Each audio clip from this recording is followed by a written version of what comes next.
When a school bus driver sees a little boy sprinting frantically toward his bus, he assumes he's just running late. But when the child climbs aboard and reveals the chilling reason he ran, the driver's face turns pale, and he knows he must act fast. Before we dive in, let us know where you're watching from, and if you believe in standing up for the vulnerable, be sure to like and subscribe for more. The chill of a frosty morning wrapped around the quiet suburban streets as Carl Gray guided the yellow school bus through its usual route, the rhythmic hum of the engine filling the otherwise tranquil neighborhood, punctuated by the soft rustling of leaves in the breeze. Carl, a dependable man in his late 40s with a kind face and a streak of gray edging his dark hair, kept his focus on the road ahead. It was a routine morning, or so it seemed. As the bus rounded a curve, movement in the side mirror caught Carl's attention. A small figure was sprinting down the street, his coat flapping behind him like wings. Carl squinted, immediately recognizing the boy as Jake Carter, one of the quieter students on his route. His desperate pace and frantic arm waving froze the routine rhythm of Carl's thoughts. Slowing the bus to a halt, Carl watched as Jake reached the side of the vehicle, banging on the door with his tiny fists. His cheeks were flushed, tears streaming freely down his face. Something was wrong, very wrong. Carl swung the door open, his voice calm but laced with concern. "Jake, what's going on?" The 8-year-old stumbled up the steps, his breaths coming in jagged gasps.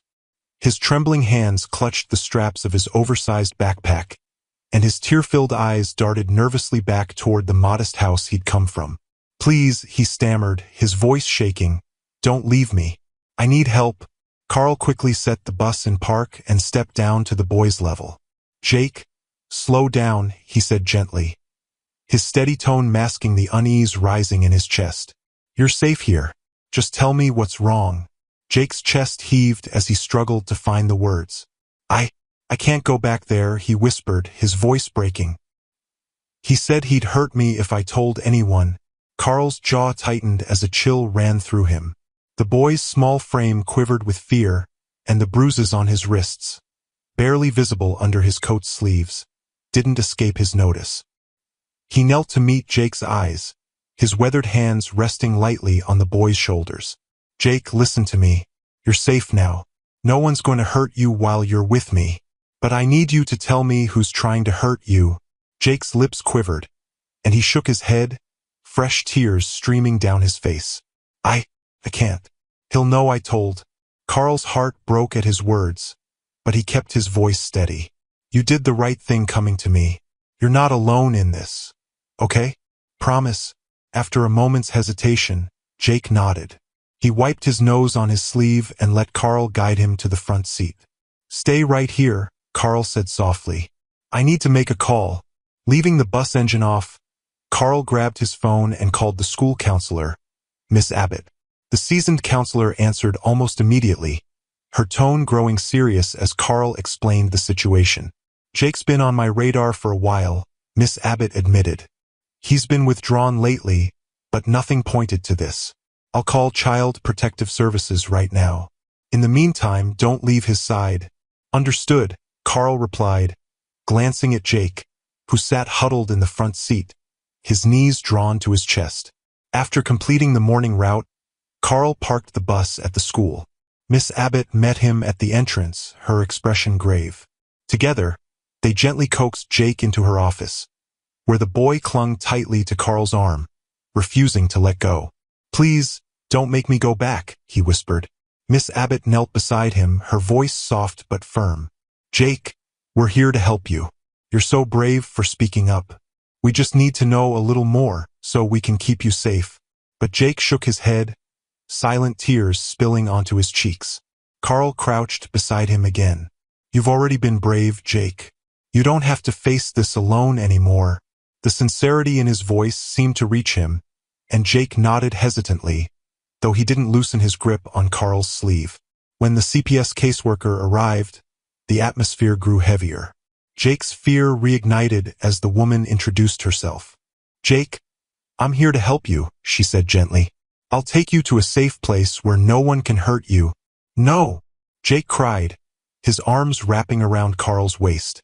"Please don't make me go. I want to stay with you. Carl's throat tightened, but he knew he couldn't promise what wasn't his to give. He knelt and held the boy's hands, his voice firm but kind. "Jake, I can't go with you, but I'll make sure you're safe. I'll be here and I'll check on you. Promise." His wide, tear-filled eyes searched Carl's face for reassurance. Finally, Jake let go, reluctantly taking the caseworker's hand. As they walked away, he glanced back, his small face filled with fear and hope. The hum of fluorescent lights filled the small, neatly organized office as Miss Abbott, the school counselor, adjusted her glasses and glanced toward Carl and the CPS caseworker, Lauren Jennings. The gravity of the situation weighed heavily on all of them, but it was Miss Abbott who broke the silence, her voice tinged with regret. "I should have seen it earlier," she admitted, clasping her hands tightly. "Jake has been so withdrawn these past few months. He comes in late, always tired, and sometimes his clothes look a bit unkempt. I noticed little things, scrapes, bruises, but he always had a quick excuse. I fell off my bike, or I tripped at the park. I didn't want to jump to conclusions." Carl, seated nearby, his bus driver uniform slightly wrinkled after a long day, leaned forward. "You couldn't have known," he said gently. "Kids are good at hiding things when they're scared." Lauren Jennings, a woman in her late 40s with a no-nonsense air about her, tapped her pen against a notepad. Her sharp eyes scanned the room as she spoke. "It's common in cases like this. The abuser instills fear, makes them think speaking up will only make things worse. That's why it's critical we handle this carefully." Carl glanced at Jake, who sat in the corner of the office, his small hands clutching a warm cup of cocoa. He seemed lost in the oversized chair, his eyes darting between them like a cornered animal. Every now and then, his gaze flitted to the door, as though he expected it to burst open at any moment.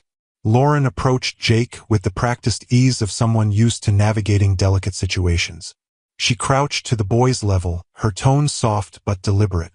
"Jake, can you tell me about home? We're here to help you. No one will hurt you, I promise."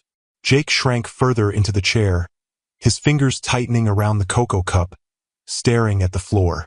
His lips were pressed tightly together. "Jake," Carl said, his voice steady but warm, "remember what you told me this morning? That you wanted help? We're all here to make sure you're safe." His small frame shook slightly as he whispered. He said if I told anyone, he'd find me." The room went silent. Lauren exchanged a glance with Miss Abbott, then jotted something down in her notebook. "Who, Jake?" Lauren pressed gently. "Your dad." Jake didn't answer, but his trembling nod was enough. Lauren straightened, her professional mask slipping just enough to reveal a flash of anger. "Okay," she said firmly. "Jake, you won't be going back there tonight. We're going to find a safe place for you." "No!" Jake cried, his voice breaking. "He'll come for me." He said he would. Carl moved to his side, kneeling so their eyes met. "Listen to me, Jake. Nobody's going to let that happen. Not Miss Abbott, not Lauren, and not me. Do you believe me?" Jake hesitated, his wide eyes searching Carl's face. Finally, he gave a small nod. Hours later, as the sun dipped below the horizon, Carl found himself driving through Jake's neighborhood, the image of the boy's tear-streaked face and trembling hands replaying in his mind like a broken record. Something about his fear felt deeper than the surface, as though it hinted at a darkness far worse than anyone suspected. As he passed the Carter house, a modest two-story home with a neglected lawn, Carl spotted movement in the driveway. Squinting through the dim light, he recognized Walter Carter, the boy's father.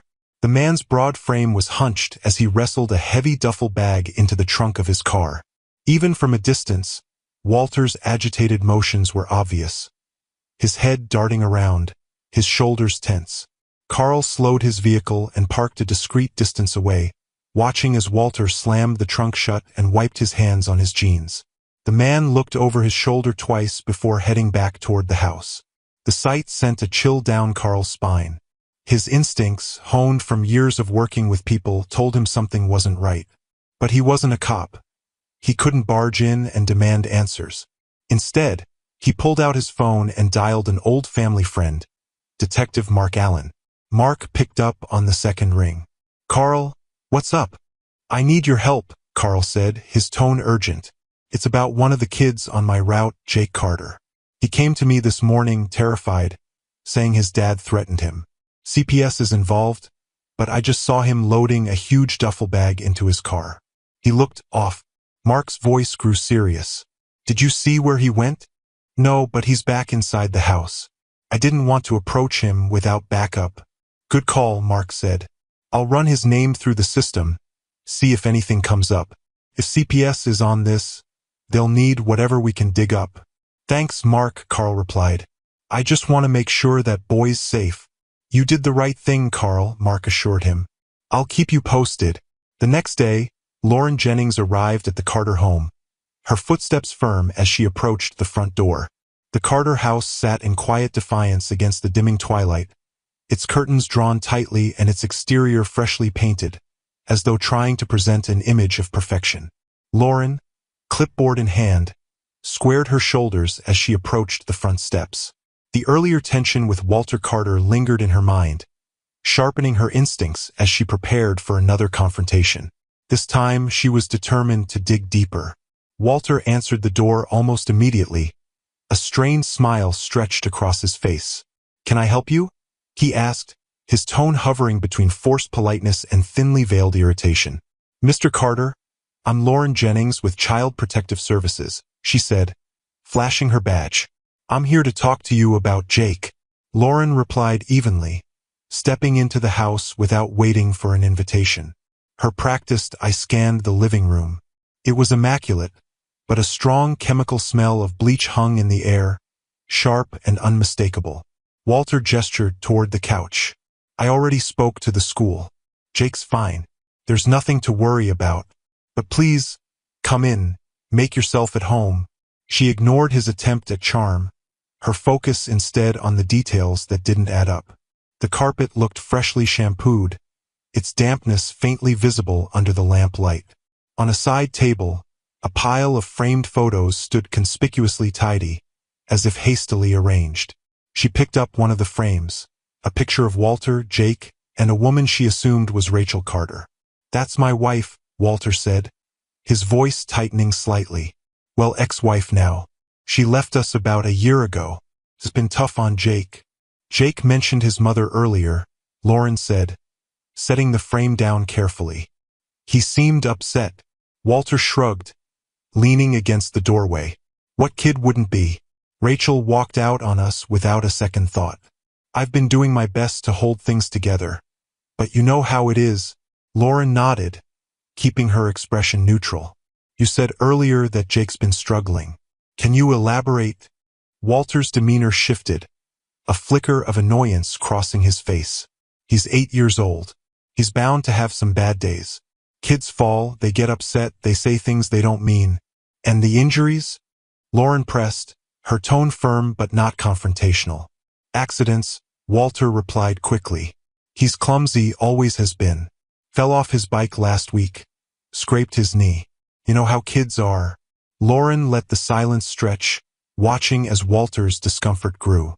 She glanced toward the kitchen, where the faint outline of a mop leaned against the counter, the bucket beside it filled with murky water. Her attention shifted to a door at the far end of the hallway. "What's down there?" she asked, motioning toward it. Walter stiffened. "The basement. Just storage, old furniture, tools, that sort of thing. Would you mind if I had a look?" Lauren asked, stepping toward the door. Walter moved quickly, blocking her path. "There's nothing down there worth seeing," he said, his tone sharp now. "Like I said, just storage." Lauren took a step back, her instincts screaming that something was wrong. She made a mental note but didn't push further. Forcing the issue would jeopardize her credibility and escalate the situation unnecessarily. Instead, she adjusted her approach. "Understood," she said smoothly. "Thank you for answering my questions. I'll be in touch." Walter's shoulders relaxed slightly, but his gaze remained wary as he opened the door for her to leave. "Have a nice day," he replied, his voice hollow. Later that evening, Carl Gray sat across from Detective Mark Allen at a small diner on the edge of town. The coffee in front of him had gone cold, untouched, as Carl recounted everything he had seen and heard over the past 2 days. "There's something wrong in that house, Mark," Carl said, his voice low but urgent. "That boy didn't just make this up." Mark, a seasoned detective with a perpetually furrowed brow, leaned back in his chair. "You're not the first person to raise concerns about Walter Carter," he admitted, tapping a pen against his notebook. 2 years ago, neighbors called in reports of shouting and banging. When officers showed up, Walter claimed it was an argument with his wife, and she backed him up. No charges were filed. Carl frowned. "What about Jake? Was he there?" "He was, but nothing pointed to him being in danger. At least not back then," Mark said, flipping through his notes before adding, "Walter also has a sealed record, an assault charge from his early 20s. He avoided jail by completing anger management classes." Carl's jaw tightened. "That doesn't sound like someone who should be raising a child alone." Mark sighed. "It's not enough to act on, Carl. Suspicion doesn't hold up in court." "Then what will?" Carl demanded, frustration edging his tone. "Are we waiting for something worse to happen?" Mark raised a hand to calm him. "We're not ignoring this, but we have to follow procedure. CPS is involved, and Lauren Jennings knows what she's doing. If there's enough evidence, we'll get a warrant." Carl leaned back, frustration etched on his face. "I just don't want to see that boy slip through the cracks." At her office, Lauren typed up her report, the faint ache in her temples growing as she recounted the day's events. She detailed Walter's evasiveness, the lingering smell of bleach, and the locked basement door. Each detail painted a picture of a man with something to hide. She paused, staring at the blinking cursor on the screen. Her gut told her that Jake's life depended on what came next. With a steadying breath, she finalized her report and sent it to her supervisor, including a formal request for a warrant to search the Carter home. Her phone buzzed with a notification, a message from a colleague. It was a brief update. "Walter Carter has requested a meeting with CPS tomorrow to discuss Jake's case." Lauren's unease deepened. She had seen this tactic before, a calculated move by abusers to regain control of the narrative. She closed her laptop and leaned back in her chair, the weight of the case pressing heavily on her shoulders. After Lauren filed her report, citing the suspicious circumstances surrounding her visit to the Carter home, Detective Mark Allen reviewed her findings alongside the growing concerns about Walter's behavior. The unsettling evidence, a history of domestic disturbances, Rachel Carter's unexplained disappearance, and Jake's cryptic comments, prompted Mark to push for a search warrant. By the following morning, the warrant was approved. Lauren and Mark coordinated with the precinct, assembling a team to execute the search. The morning was heavy with tension as the police convoy pulled into the quiet street where the Carter home stood. Lauren Jenkins stepped out of her car, clutching her clipboard tightly. Detective Mark Allen was beside her, his expression hard with focus. Officers, armed with the warrant and dressed for the operation, moved briskly toward the house. Lauren adjusted her jacket to the cool breeze biting at her skin. She took a deep breath, steeling herself for what she suspected lay ahead. The previous night's unease had only grown after filing her report. Now, with the warrant approved, it was time to act. Walter Carter was already on the porch when the first officer knocked sharply on the door. His expression darkened as Lauren and Mark approached, his usually polished demeanor gone, replaced by visible anger. "What the hell is this?" Walter barked, crossing his arms as he blocked the doorway. His normally smooth voice now held an edge of desperation. "We have a warrant to search the premises, Mr. Carter," Mark said, holding up the document, his tone calm but firm. Walter snatched the paper, scanning it quickly before glaring at Lauren. "This is harassment. I've done nothing wrong. We're just following protocol," Lauren said evenly. "Please step aside so we can proceed." Walter hesitated, his jaw tightening, but eventually, he stepped back into the house. "Fine, but don't think you'll find anything, because there's nothing to find."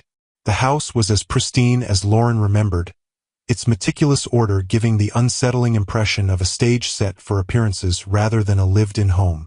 Officers moved efficiently, opening drawers, checking closets, and photographing every corner. The smell of bleach still lingered faintly in the air, a reminder of the hasty cleanup Lauren had noted during her last visit. Walter trailed behind them, muttering under his breath, "You people are unbelievable. My son's been taken, and this is how you help." Lauren ignored his complaints, her attention drawn to the basement door. An officer stood by, waiting for Mark's nod before unlocking it. Walter's protests grew louder. "You're wasting your time down there," he snapped, his voice rising. "It's just tools and junk." Mark shot him a pointed look. "Let us decide that." The basement was dimly lit, the single bulb casting long shadows across the room. Boxes and old furniture were stacked haphazardly, but it didn't take long for the officers to find the first red flag. A loose panel on the wall revealed a hidden compartment. Lauren's stomach churned as an officer pulled out a small bundle of items wrapped in cloth. Unwrapping it, the officer revealed blood-stained rags, a broken child's bracelet, and several crumpled pieces of paper. Lauren took a closer look at the papers, her breath catching as she realized they were drawings, crudely rendered but unmistakably disturbing. Dark figures loomed over a small child in every sketch. "Document everything," Mark instructed, his voice tight. He turned to Lauren, his expression grim. "This isn't looking good." Lauren nodded, forcing herself to remain composed. "Let's keep going." Further into the basement, a locked closet drew their attention. Walter, who had followed them down, stepped forward, his agitation mounting. "You have no right to go through that," he said, his voice teetering on the edge of control. "We have every right," Mark shot back, motioning for the lock to be cut. Walter's protests grew louder as the closet was opened, revealing a duffel bag sitting ominously on a shelf. Inside the bag were items that made Lauren's heart sink. Rachel Carter's driver's license, credit cards, and personal effects, including a tattered scarf Lauren recognized from one of the photos displayed in the living room. Mark held up the items for Walter to see. "Care to explain why these are hidden in a bag in your basement?" Walter's face twisted in anger. "That's none of your business. Rachel left them behind when she ran off. She didn't care about this family, and now you're dragging her into this mess. You've been holding on to her things for over a year, hidden in a locked closet?" Lauren asked, her tone sharp. Walter's gaze darted away, his jaw working furiously. "I didn't know they were down here.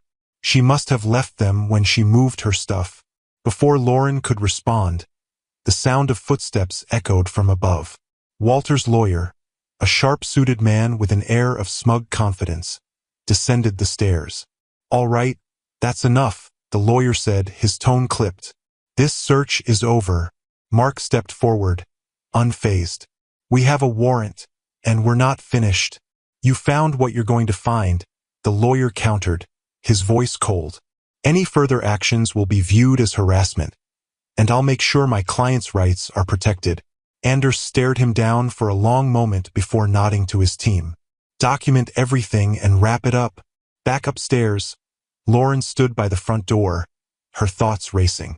Walter leaned against the wall, his arms crossed and his face a mask of defiance. "You're making a huge mistake," he said, directing his glare at Lauren. "You're ruining my life over lies." Lauren met his gaze, her voice steady.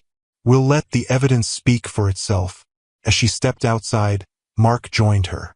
"We've got enough to escalate this case," he said quietly, "but we're going to need more to connect the dots, especially about Rachel." Lauren nodded, her mind already piecing together a timeline. Jake's case is officially a criminal investigation now, and if Walter had anything to do with Rachel's disappearance, we'll find out. The two stood in silence for a moment, the weight of the case pressing heavily on their shoulders. Behind them, the Carter house loomed, its tidy facade belying the secrets it tried to hide. "What do you think happened to Rachel? Did she really leave like Walter said? So why did she leave Jake behind?" Share your thoughts below, and if you're eager to find out how the story unfolds, give this video a like and keep watching. The tension from the search warrant lingered like an unspoken weight on everyone involved. Detective Mark Allen sat at his desk, the soft hum of the precinct's overhead lights providing the only background noise. His focus narrowed on a single name that stood out from Lauren Jennings's follow-up report: Elise Monroe. She had worked for the Carters as a part-time caretaker 2 years prior but left abruptly. Alan leaned back in his chair, his gut telling him she might hold the key to understanding what happened behind the Carter family's polished facade. After making a few calls, he tracked her down to a modest apartment in a neighboring town. Alan pulled his unmarked car to the curb, glancing at Carl Gray in the passenger seat. "You sure you want to be here?" he asked. Carl nodded. "If this can help Jake, I'll do whatever it takes." The pair climbed the narrow stairs to the second-floor unit. Elise's door opened cautiously after Alan knocked, the security chains still in place. A woman in her late 30s peered out, her eyes shadowed with worry. "Elise Monroe?" Alan asked, holding up his badge. "I'm Detective Alan. This is Carl Gray. We're investigating Walter Carter and need your help." Elise hesitated, the chain rattling slightly as her grip tightened on the door. "I've got nothing to say about Walter Carter," she said curtly. "You should leave." Alan leaned closer, his voice lowering. "I understand you're scared, but Jake needs you. He's safe now, but we need to know what you saw while you worked for the Carters. Could make all the difference." Elise's expression softened at the mention of Jake. After a moment of silence, she unlatched the chain and opened the door wider. "Come in," she murmured, her voice barely audible. The small living room was tidy but sparse, suggesting a life of quiet solitude. Elise perched on the edge of her couch, her hands wringing nervously as she avoided eye contact. "I left that job for a reason," she began, her voice brittle. "Walter. He's not the man people think he is." Alan pulled out his notepad, nodding encouragingly. "Take your time." Elise hesitated before continuing. "It started after Rachel left. He changed. His temper was always short, but after she was gone, it got worse. Jake bore the brunt of it," her voice cracked. "He humiliated him, yelling, calling him worthless and a burden." Carl, sitting across from her, clenched his fists but said nothing. Elise's hands fidgeted in her lap. "There were times I'd hear Jake crying in his room, begging to be let out. He'd lock him in there for hours, sometimes overnight. When I confronted him, he told me to mind my business or I'd regret it." Alan's pen paused mid-note. "What about Rachel? Did you hear anything before she disappeared?" Elise's expression grew guarded. "They fought a lot. She wanted to leave, but he wouldn't let her. The last argument I overheard was bad. He was yelling, calling her selfish for trying to take Jake away. The next week, she was gone. Walter said she'd left to find herself, but it didn't feel right." As Alan and Carl wrapped up their interview, Elise's face darkened with worry. "You can't let Walter know I talked to you," she said. "He has a way of making people regret crossing him." "You're protected," Alan assured her. "But your testimony could be crucial. Will you consider coming forward?" Elise hesitated, then nodded reluctantly. "If it helps Jake, I'll do it. But I need anonymity. I can't risk him finding me." Outside, Carl exhaled sharply as they returned to the car. Hearing her describe what Jake went through, "It's worse than I imagined." Alan nodded grimly. "We're building a strong case, but Walter's the type to fight dirty. He won't go down easily." Later that evening, as Carl finished his route at the bus depot, his coworkers called him over. "Hey Carl, there's a guy outside asking for you," one of them said. Stepping out into the dimly lit lot, Carl found Walter Carter leaning against his car, arms crossed and expression dark. "You've been sticking your nose where it doesn't belong," Walter said, his voice low and menacing. Carl squared his shoulders. "If protecting Jake means doing the right thing, then yeah, I'll keep sticking my nose in." Walter's face twisted into a sneer. "You don't know anything about my family. You think you're some kind of hero? You're nothing but a bus driver." Carl's jaw tightened, but he kept his composure. "Jake deserves better than whatever you're putting him through." Walter stepped closer, his tone turning icy. "You keep pushing, and you'll find out just how wrong you are." As Walter drove away, Carl stood rooted to the spot, his heart pounding. The encounter left him shaken, but his resolve hardened. Walter was unraveling, and Carl was determined to see justice served. Carl Gray sat in the break room of the bus depot, his untouched coffee cooling in his hands. The chatter of coworkers faded into the background as his mind replayed Jake's trembling voice on that fateful morning. The thought of him with a foster family offered some relief, but it didn't erase Carl's growing worry. His phone buzzed, breaking his reverie. It was Lauren Jennings, the CPS caseworker. "Carl, I thought you'd like an update on Jake," she said, her voice steady yet cautious. "Is he okay?" Carl asked immediately. "He's adjusting," Lauren replied. "The foster mother says he's still quiet, but he started to open up. He mentioned something significant, a fear his father drilled into him. He told him never to talk about the night his mom disappeared." Carl gripped the phone tighter. "That poor kid. He's been through hell." Lauren's tone softened. "He trusts you, Carl. That morning on the bus was the first time he felt safe enough to reach out. That means a lot. Thanks for letting me know. Keep me updated," Carl said, ending the call, determination replacing the worry in his eyes. He couldn't let Walter's manipulations overshadow the truth. But Walter wasn't backing down. By midweek, local news outlets were airing segments featuring him on camera, his carefully constructed persona of a grieving father in full display. "They tore my family apart," Walter said to the reporter, his tone laced with indignation. "CPS acted on baseless claims, and now my little boy is in the hands of strangers. And that bus driver, he's been harassing us for weeks. This is personal for him, not about justice." Carl watched the broadcast in disbelief, sitting in his living room. He clenched his jaw as Walter's fabricated narrative played out on the screen. The reporter leaned in, their tone sympathetic. "What do you hope to accomplish, Mr. Carter?" "I just want my son back," Walter said, his voice breaking. "And I want these people to answer for what they've done to my family." The segment ended, and Carl slammed the remote onto the coffee table. The smear campaign was working. He'd already received calls from concerned parents questioning his involvement in the case. The accusations stung, but they also fueled his resolve. Walter might control the narrative for now, but Carl had faith the truth would eventually emerge. The next morning, Elise Monroe arrived at the precinct for her deposition, her determined expression masking the nerves beneath. Detective Allen met her in the hallway, offering a reassuring nod. "You ready for this?" he asked. Elise nodded, gripping her file tightly. "As ready as I'll ever be." In the interrogation room, Elise recounted her time working as the Carters' caretaker, her voice steady as she detailed Walter's escalating anger. He'd yell at Jake, calling him names, blaming him for everything after Rachel left. He'd lock him in a room for hours, sometimes overnight. Allen leaned forward. "What about Rachel?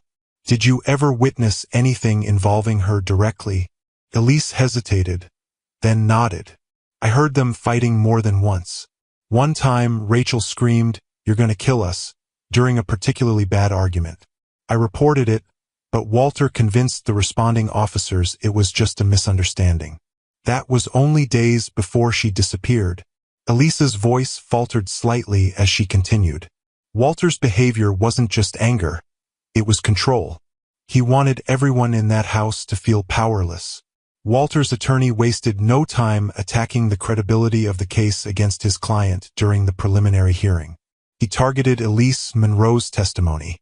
"My client is the victim of an unwarranted investigation," the lawyer proclaimed, his voice sharp and calculated. "Ms. Monroe's claims are unsubstantiated, based on personal grievances from her time as a disgruntled former employee." Detective Allen sat in the gallery, his jaw tight as he listened to the defense attempt to dismantle the case. Elise Monroe sat nearby, her posture stiff, her hands clasped tightly in her lap. Though visibly shaken, her resolve remained firm as the defense's accusations loomed over her. "And what of CPS's involvement?" the attorney continued, his tone dripping with disdain. "Ms. Jennings acted recklessly, removing Jake Carter based on speculation and subjective interpretations rather than hard evidence." Allen leaned back in his chair, his mind racing. "They're doing everything they can to paint Walter as the victim. We need something irrefutable," he thought, glancing toward Elise, silently willing her to hold steady against the pressure. The courtroom buzzed softly with murmurs as the attorney pressed on, his confidence apparent. Alan clenched his fists, determination burning in his chest. Let them twist the narrative for now. The truth will come out. Back at her foster placement, Jake sat at the kitchen table with his foster mother, a kind woman named Marla. The room was warm and inviting, the scent of cookies wafting through the air. Marla gently encouraged him to talk, her voice soothing. "You don't have to tell me everything," Marla said. "But if something's bothering you, I'm here to listen." Jake fidgeted with the edge of his sleeve. After a long pause, he looked up, his voice barely audible. "He said I'd go away too if I told." Marla's heart sank, but she kept her tone calm. "Who said that, sweetheart?" "Your dad." Jake nodded, his small hands trembling. "He got so mad that night. He and Mom were yelling. Then he told me to go to my room and not come out." Marla placed a comforting hand over Jake's. "You're so brave for sharing this, Jake. You don't have to be scared anymore." With Elisa's testimony and Jake's statements, the detectives gained significant leverage. Later that evening, Walter sat alone in his dimly lit living room, nursing a drink. The mask of control he'd worn for so long was beginning to crumble. The court's insistence on pressing the case rattled him, and he couldn't shake the growing sense that the walls were closing in. Paranoia churned with his simmering anger, making him increasingly reckless. Detective Allen leaned against the hood of his car, the early morning light casting long shadows across the driveway of the Carter home. The warrant in his hand felt heavier than it should, not because of its physical weight but because of what it represented, a final opportunity to uncover the truth. Allen glanced at the team of officers and forensic analysts assembling behind him. "We're not leaving until we have something definitive," he said firmly, his voice cutting through the cold air.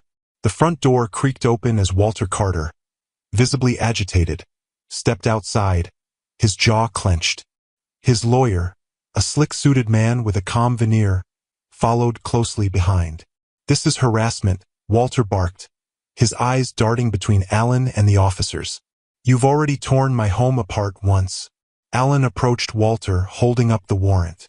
"We have every legal right to be here, Mr. Carter. Step aside." Walter's lawyer raised a hand, his tone measured but sharp. "Anything found today will be subject to scrutiny. Don't think for a second we won't fight this." Allen ignored the comment, motioning for the team to begin. As the officers entered, the atmosphere inside the house was eerily still, the pristine rooms almost too perfect. Allen noted the faint scent of cleaning products lingering in the air, a detail that only heightened his suspicion. The team moved methodically, revisiting every corner of the house. Forensic analyst Linda Grant paused at the basement entrance, her sharp eyes catching a slight discoloration on the edge of the carpet. "Detective, over here," she called out. Allen descended the steps, joining Linda as she carefully lifted the corner of the newly installed carpet. Beneath it, faint brownish stains marred the concrete floor. "Get a sample," Allen ordered, his stomach tightening. Hours later, Linda approached him with a grim expression. "It's blood. Preliminary analysis suggests it's old, but DNA confirmation will take time." Allen nodded, his expression hardening. "We'll wait."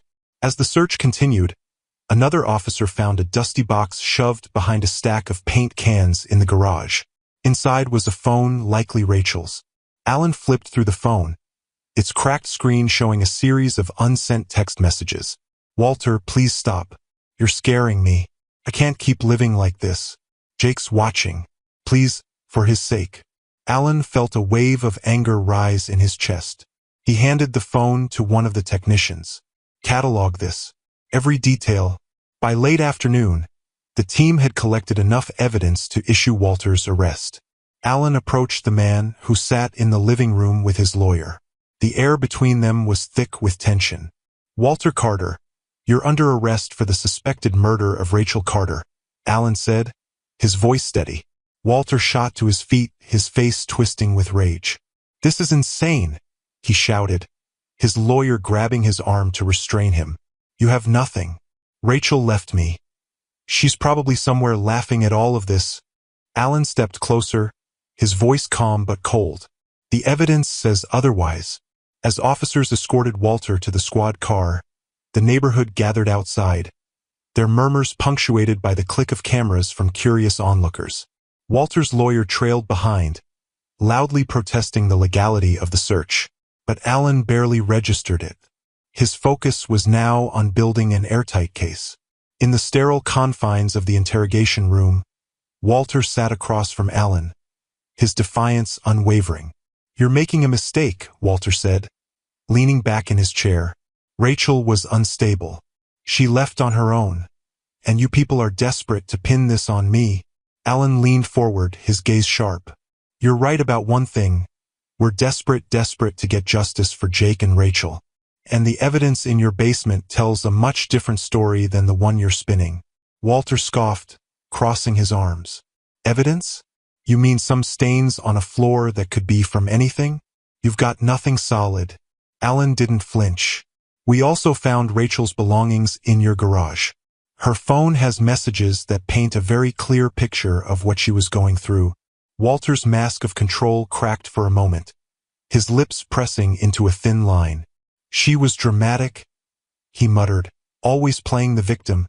Alan straightened, his patience wearing thin. "You can keep pretending, Walter, but the walls are closing in."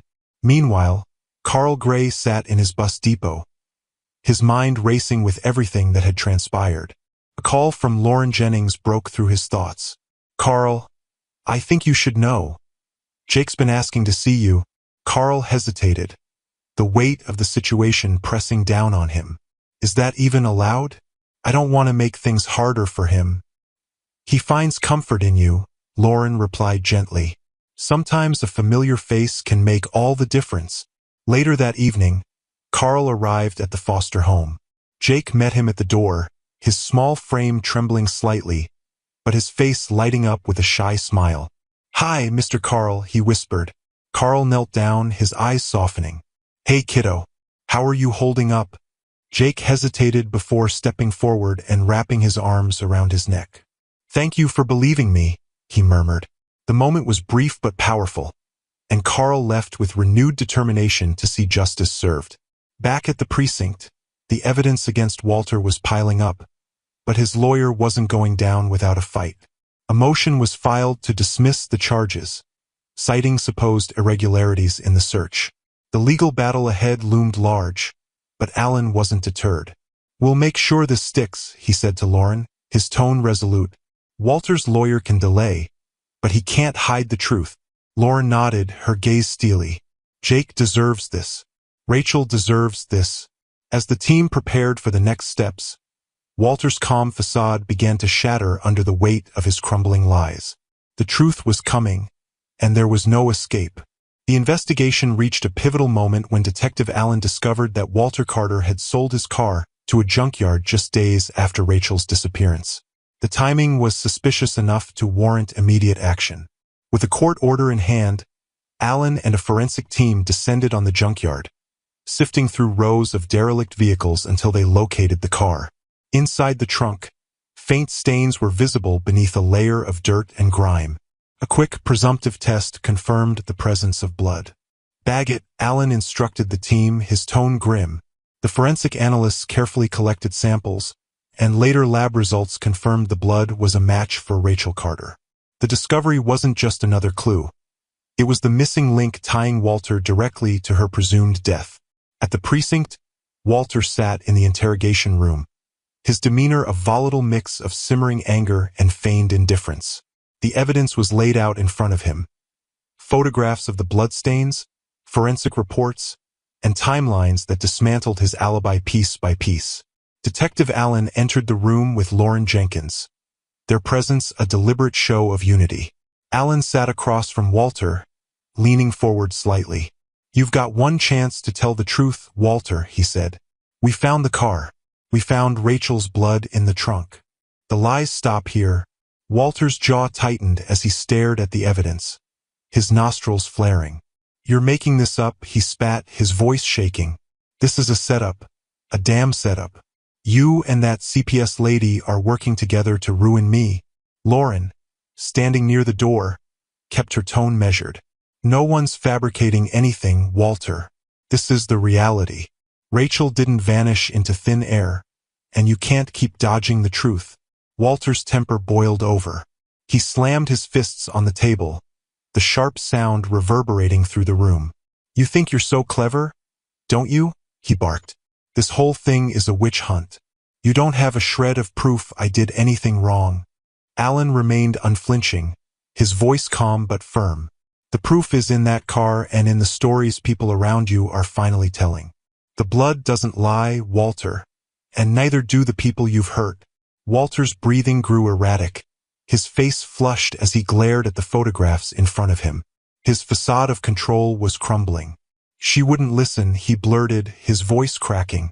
She blamed me for everything, everything. It was always my fault. Alan leaned in, pressing. What happened that night, Walter?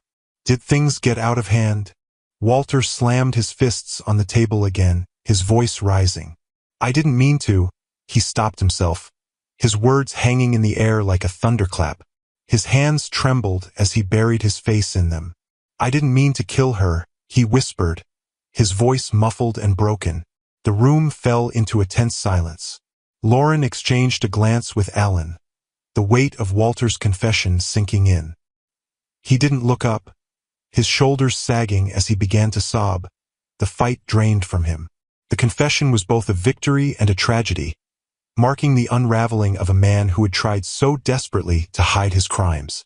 Outside the room, Lauren exhaled a shaky breath. We finally got him, she said quietly. Alan nodded, his expression grim. Now it's time to bring Rachel home and give Jake the answers he deserves. Walter Carter's confession marked the beginning of a new chapter in the investigation. Under his guidance, a search party ventured into the dense woods behind the Carter home. The air was heavy with tension as officers combed the area, their flashlights cutting through the early morning mist. It didn't take long before they uncovered Rachel Carter's shallow grave. The sight was haunting. Rachel's remains wrapped hastily in a stained sheet, her body bearing clear signs of struggle. Forensic experts later confirmed the cause of death as blunt force trauma, evidenced by a fractured skull. As the forensic team continued their search of the area, they discovered a crowbar buried nearby, the tool crusted with dried blood. Sent for analysis, laboratory results confirmed it was the murder weapon, bearing Rachel's blood and traces of Walter's DNA on the handle. This piece of evidence tied Walter irrefutably to the crime, solidifying the case against him. The discovery of both the grave and the weapon provided crucial closure for Jake, but left the team reeling from the tragedy. Even for seasoned detectives like Alan, the weight of the case lingered heavily. It was one thing to suspect a crime, but seeing the tangible evidence of Walter's brutality brought a grim finality to their work. Alan deliberated heavily on how they would break the news to Jake. He understood the weight of their words would shatter the fragile sense of normalcy the boy had managed to build in his foster home. After consulting with Lauren Jenkins, they decided honesty, tempered with care, was the only way forward. When they arrived at the foster home, Alan's usually stoic demeanor was shadowed with unease. He exchanged a glance with Lauren before they knocked on the door. Jake, curious but cautious, greeted them with the same tentative look he always wore when adults approached him with something serious to say. They led him to the living room, his foster mother staying nearby, ready to offer support. Alan stayed back, his large frame an almost protective presence, while Lauren knelt to meet Jake's gaze. Jake, Lauren began, her voice gentle, her hands clasping Jake's small ones. We found your mom. The words sparked a flicker of hope in Jake's eyes. She's okay, he asked, his voice tinged with both longing and fear. Lauren's throat tightened, and she hesitated. No, sweetie, she finally said, her voice trembling. She passed away. She's gone. Lauren's eyes welled with tears as she squeezed Jake's hands. I'm so sorry, Jake. Your mom loved you more than anything. She tried to protect you. Because of her, we were able to stop your dad from ever hurting anyone again. Jake's chest heaved as the first sob broke free. No, he whispered, shaking his head furiously. No, she can't be gone. Alan stepped forward, his voice softer than Jake had ever heard. Jake, I know this is so hard to hear, but your mom would want you to know that you're safe now." The boy's sobs filled the room, his small frame trembling as he cried into Lauren's arms. His foster mother gently stroked his hair, whispering soothing words. "I just wanted her to come back," Jake choked out, clutching a stuffed animal. Lauren, her voice cracking, said, "She'll always be with you, Jake. In your heart, in your memories. She loved you more than anything." Alan turned away briefly, his jaw tightening against his own emotions as Jake's sobs slowly quieted into hiccuping breaths. He silently vowed that justice for Rachel and a safe future for Jake would remain his priority. With Rachel's body recovered, the prosecution began building an airtight case against Walter. The trial was scheduled swiftly, the weight of public scrutiny adding pressure to both legal teams. The courtroom was packed on the first day, an almost palpable anticipation hanging in the air. The prosecution wasted no time presenting a harrowing narrative of Walter's abuse and violence. Forensic evidence took center stage. Photographs of Rachel's grave, DNA analysis of the blood and hair fibers found in Walter's car, and expert testimony linking the injuries on Rachel's body to the weapon he had discarded. Walter's confession, chilling in its cold simplicity, was played for the jury, silencing the room as his words echoed through the speakers. The emotional toll of the trial was most evident in the testimony of Jake Carter, shielded by a partition to block his view of his father. Jake sat nervously in the witness chair, clutching a small stuffed toy for comfort. His voice was barely above a whisper as he recounted the night Walter dragged something heavy into the woods. His testimony left a visible impact on the jury, many of whom avoided meeting the tearful boy's gaze. Carl Gray, seated in the gallery, clenched his fists, struggling to contain his emotions. Detective Allen, sitting beside him, whispered, "This will be the moment they remember." Elise Monroe's testimony further cemented Walter's violent nature. She recounted his volatile temper, the verbal and physical abuse she witnessed, and her decision to leave when the danger became too much. "I didn't think it would go this far," she said, tears streaming down her face. "I should have done more." The defense, desperate to counter the mountain of evidence, launched a series of attacks on the credibility of the witnesses. They painted Elise as a disgruntled former employee and questioned Jake's memories as the imagination of a traumatized child. However, these efforts rang hollow in the face of the overwhelming evidence and the jury's visible discomfort with Walter's behavior. After several days of testimony, the jury was given the case. The deliberation lasted 3 tense days, with the public anxiously awaiting the outcome. On the 4th day, the jury returned with their decision. Walter Carter was found guilty of second-degree murder and child endangerment. The judge sentenced him to life imprisonment without the possibility of parole. The verdict was a moment of vindication for Jake and those who had fought for justice. In the aftermath, Jake visited his mother's grave for the first time, clutching a simple drawing of him and Rachel, smiling together. He knelt by the headstone and placed it gently against the granite, tears streaming down his face as he whispered, "I miss you, Mom." Carl stood a few feet away, giving him space but ready with quiet support. When Jake turned to him, his eyes filled with both sorrow and gratitude. He offered a small, reassuring smile. "You're safe now," Carl said gently. "Your mom would be proud of how strong you are."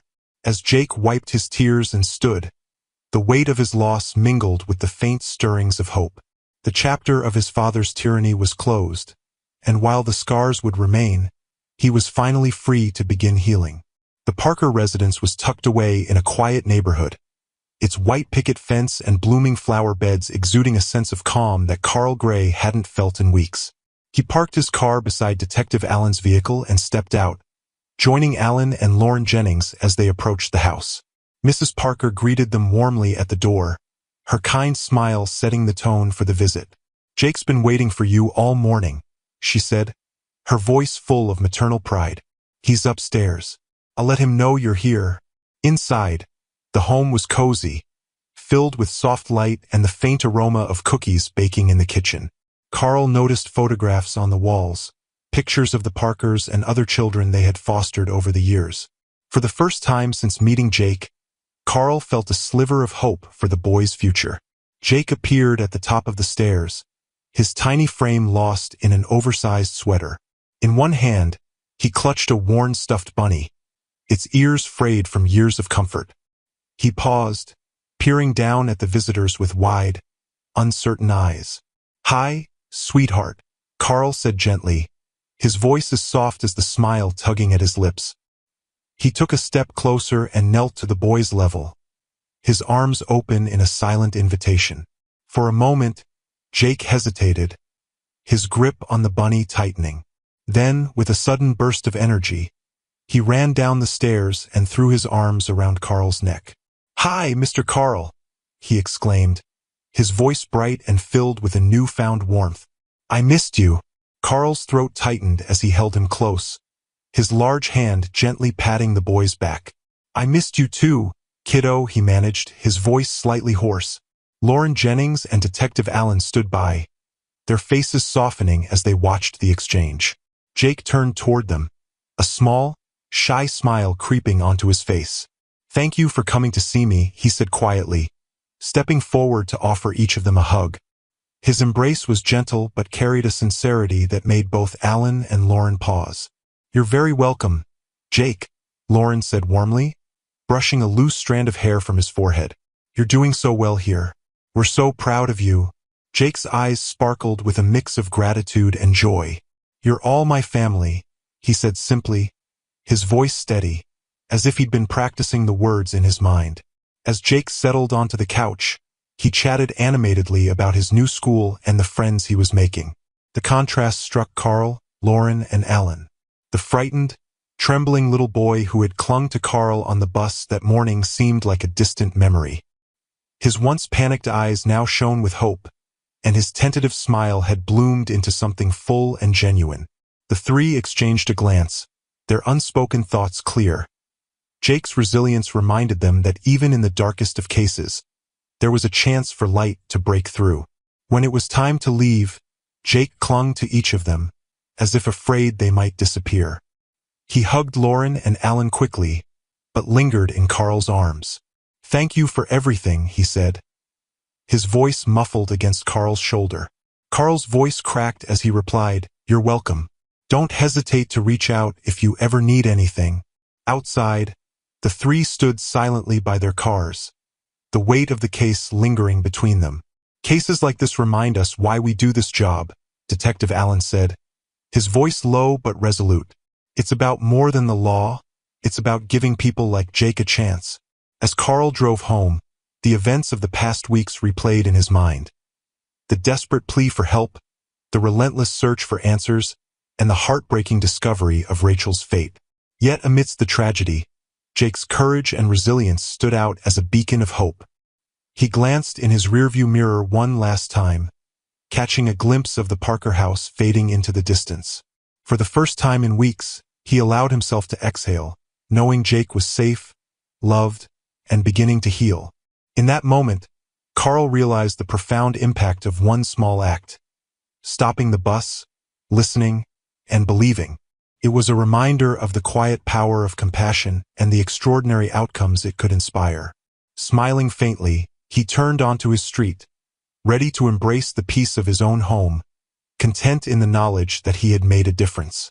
Thanks for watching till the end. If you enjoyed this story, give this video a like. If you haven't already, subscribe for more. When a quiet 10-year-old slips into Mr. Blake Reynolds' fifth-grade classroom under an assumed name, nobody suspects it's the start of a life-altering journey, one that will expose hidden cruelties and demand the courage of a teacher who refuses to look away. Before we dive into this harrowing story of silent fear, relentless pursuit of truth, and the profound bond between a child in need and a teacher who steps forward, let us know where you're watching from. And if you believe in the power of compassion, please give this story a like and subscribe for more. Mr. Blake Reynolds drove to Stevenson Elementary just before dawn, as was his habit on most weekdays. The modest suburban school sat in a quiet neighborhood of single-story homes, their lawns neatly trimmed, the occasional child's bicycle resting by a porch. Street lamps still glowed faintly against the brightening sky. Reynolds pulled into his usual parking spot, the engine's rumble echoing softly across the otherwise silent lot. He often found these early hours calming, a chance to settle his thoughts before the bustle of the day began. He walked the long hallway lined with student artwork, stick figures, watercolor attempts at self-portraits, bright paper flowers. The school's nighttime stillness gave him a moment to prepare mentally for class. Over his decade of teaching, he had witnessed children with a wide spectrum of experiences and traumas. Some wore trouble plainly on their sleeves, fights on the playground, outbursts in class, while others carried their burden behind carefully composed masks. Reynolds believed vigilance mattered.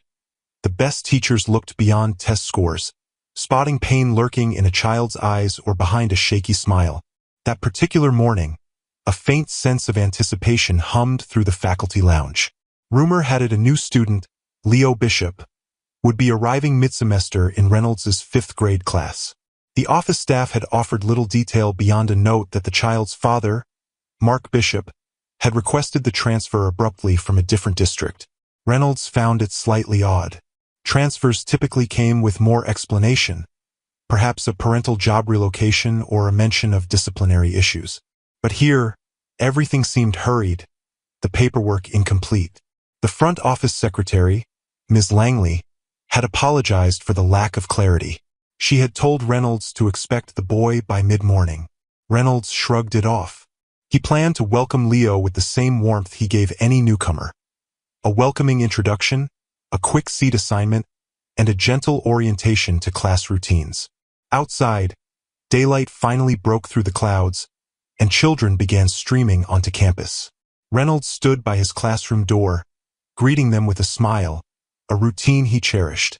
Students bustled in, some yawning, others excitedly discussing a television show or a new puppy. The usual swirl of chatter filled the corridor. At 8:10, the bell rang. Reynolds ushered them inside, starting the day with the pledge, the lunch count, and a few housekeeping reminders. He got them settled for a spelling warm-up, scanning the group for an unfamiliar face. 10 minutes passed before Ms. Langley knocked on the door, beckoning a small figure forward. "This is Leo," she said softly. "He's just arrived." Reynolds smiled, stepping over to greet the boy, whose hoodie hood was tugged low, partially obscuring his face. He was slim, short for a 10-year-old, with eyes that flickered rapidly from left to right, as though mapping every corner of the room. Another teacher might have called him timid, but Reynolds sensed something deeper, fear. The boy shifted his weight, clinging to a worn backpack. Reynolds extended a hand. "Hi, Leo. I'm Mr. Reynolds." Leo peeked from beneath the hood, offered the quickest glimpse of eye contact, then darted his gaze away. He nodded, voice so low Reynolds almost didn't catch it. "Hello." Ms. Langley handed Reynolds a thin folder. "This is all I have so far. Once I get the rest of the documents, I'll let you know." She gave Leo a reassuring pat on the shoulder, which made him flinch. Ms. Langley froze, concern flashing in her eyes. Reynolds pretended not to notice, guiding Leo to an empty desk near the middle row. "Welcome," Reynolds said gently. "We're just practicing spelling words. Think you can jump in?" He kept his tone upbeat, not wanting to overwhelm the boy on day one. Leo sank into the desk, tugging the hood lower, as though preparing for a storm. The other students cast curious glances, but Reynolds had taught them enough about kindness to keep them from bombarding a newcomer with questions. For the next hour, Reynolds observed how Leo hunched over his paper, pencil gripped tight, every muscle tense. Once or twice, Reynolds approached to offer help, but Leo flinched at his proximity, eyes widening in alarm. Reynolds retreated, making a mental note to tread carefully. Between lessons, a friendly, outgoing student named Hector introduced himself, offering a quiet, "Hi, I'm Hector. Need help with anything?" Leo mustered a tight-lipped smile, then resumed scribbling on his notepad. Even that small gesture was telling. He was polite, but distant, as if bracing for something. Reynolds carried on with the day's schedule: math practice, a group reading session, then a short recess. Leo lingered by the classroom door during recess, not venturing onto the playground. Reynolds let him stay inside, busying himself with grading. Eventually, he tried gently coaxing Leo, suggesting he might want to see the swings or find new friends. The boy shook his head, trembling. With a quiet sigh, Reynolds let it be. After recess, the class lined up for lunch, but Leo hung back. Reynolds noticed the boy's knuckles whiten around his backpack strap. "You okay?" Reynolds asked softly. Leo nodded but avoided eye contact. "If you want to join the lunch line, go ahead. Or I can walk with you." The boy shrugged, mumbled something about not hungry. In the cafeteria, he nibbled a half sandwich, all the while scanning the room with darting eyes. By day's end, Reynolds felt unsettled. He'd taught plenty of shy kids, but Leo's discomfort was on another level, more akin to fear than shyness. Twice that afternoon, any sudden noise made him jump. During a routine group activity, a classmate's casual pat on his shoulder caused him to recoil violently, nearly toppling from his seat. Concern prickled at Reynolds. He decided to watch Leo closely, to see if there was more to this than standard new student jitters. As the children packed up to leave, Reynolds noticed Leo hesitating, backpack clutched, eyeing the door warily. Out front, an older sedan pulled up. A tall man with dark hair stepped out, face obscured by tinted glasses. Reynolds assumed it was Mark Bishop. The man scanned the area, waved once.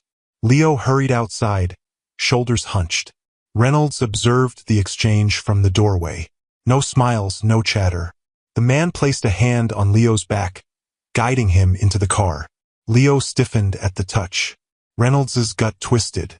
Something about the man's posture, the boy's reaction, unsettled him.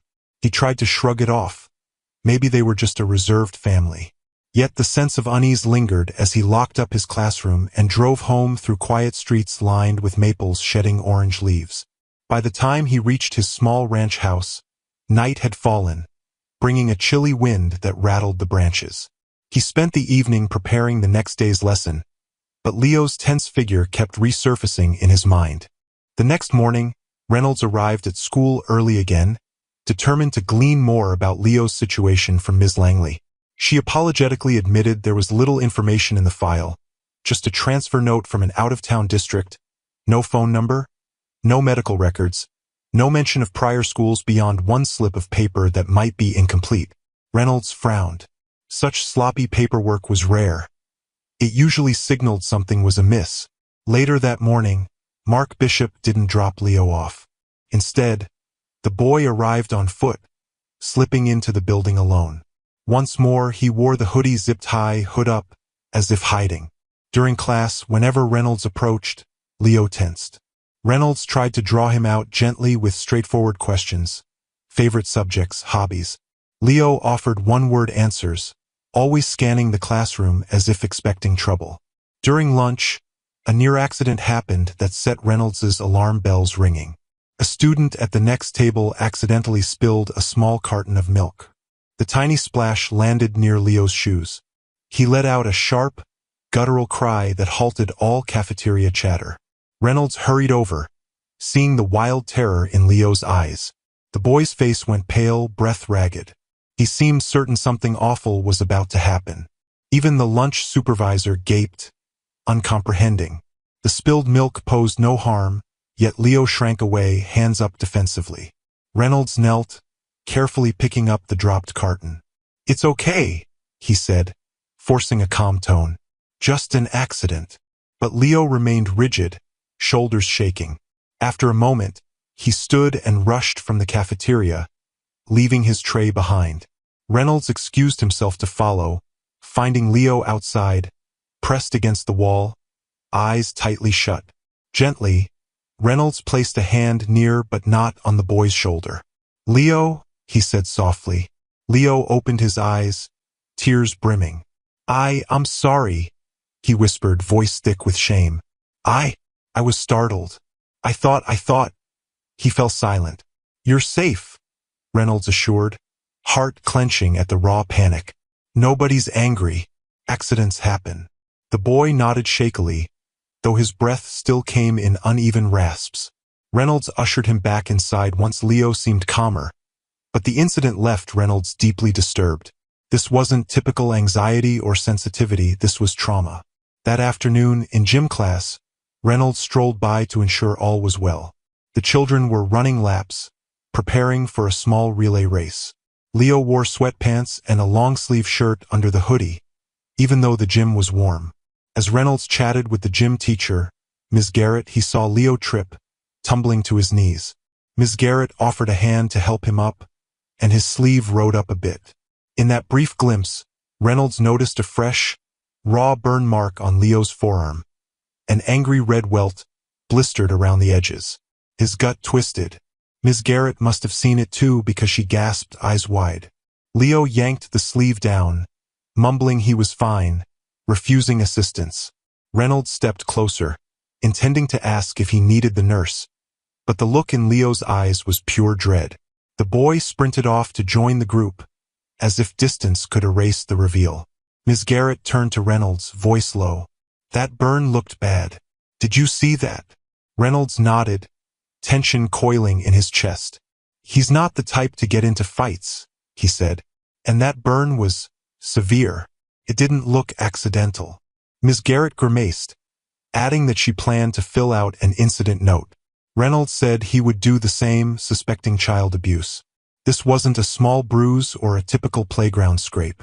After class, Reynolds approached Leo discreetly, asking if he'd like to see the nurse about that burn.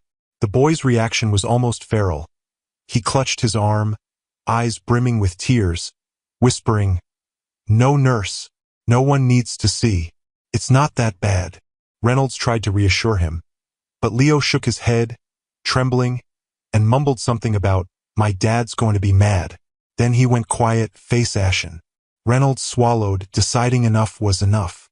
Even though reporting suspected abuse was a heavy step, the signs were glaring.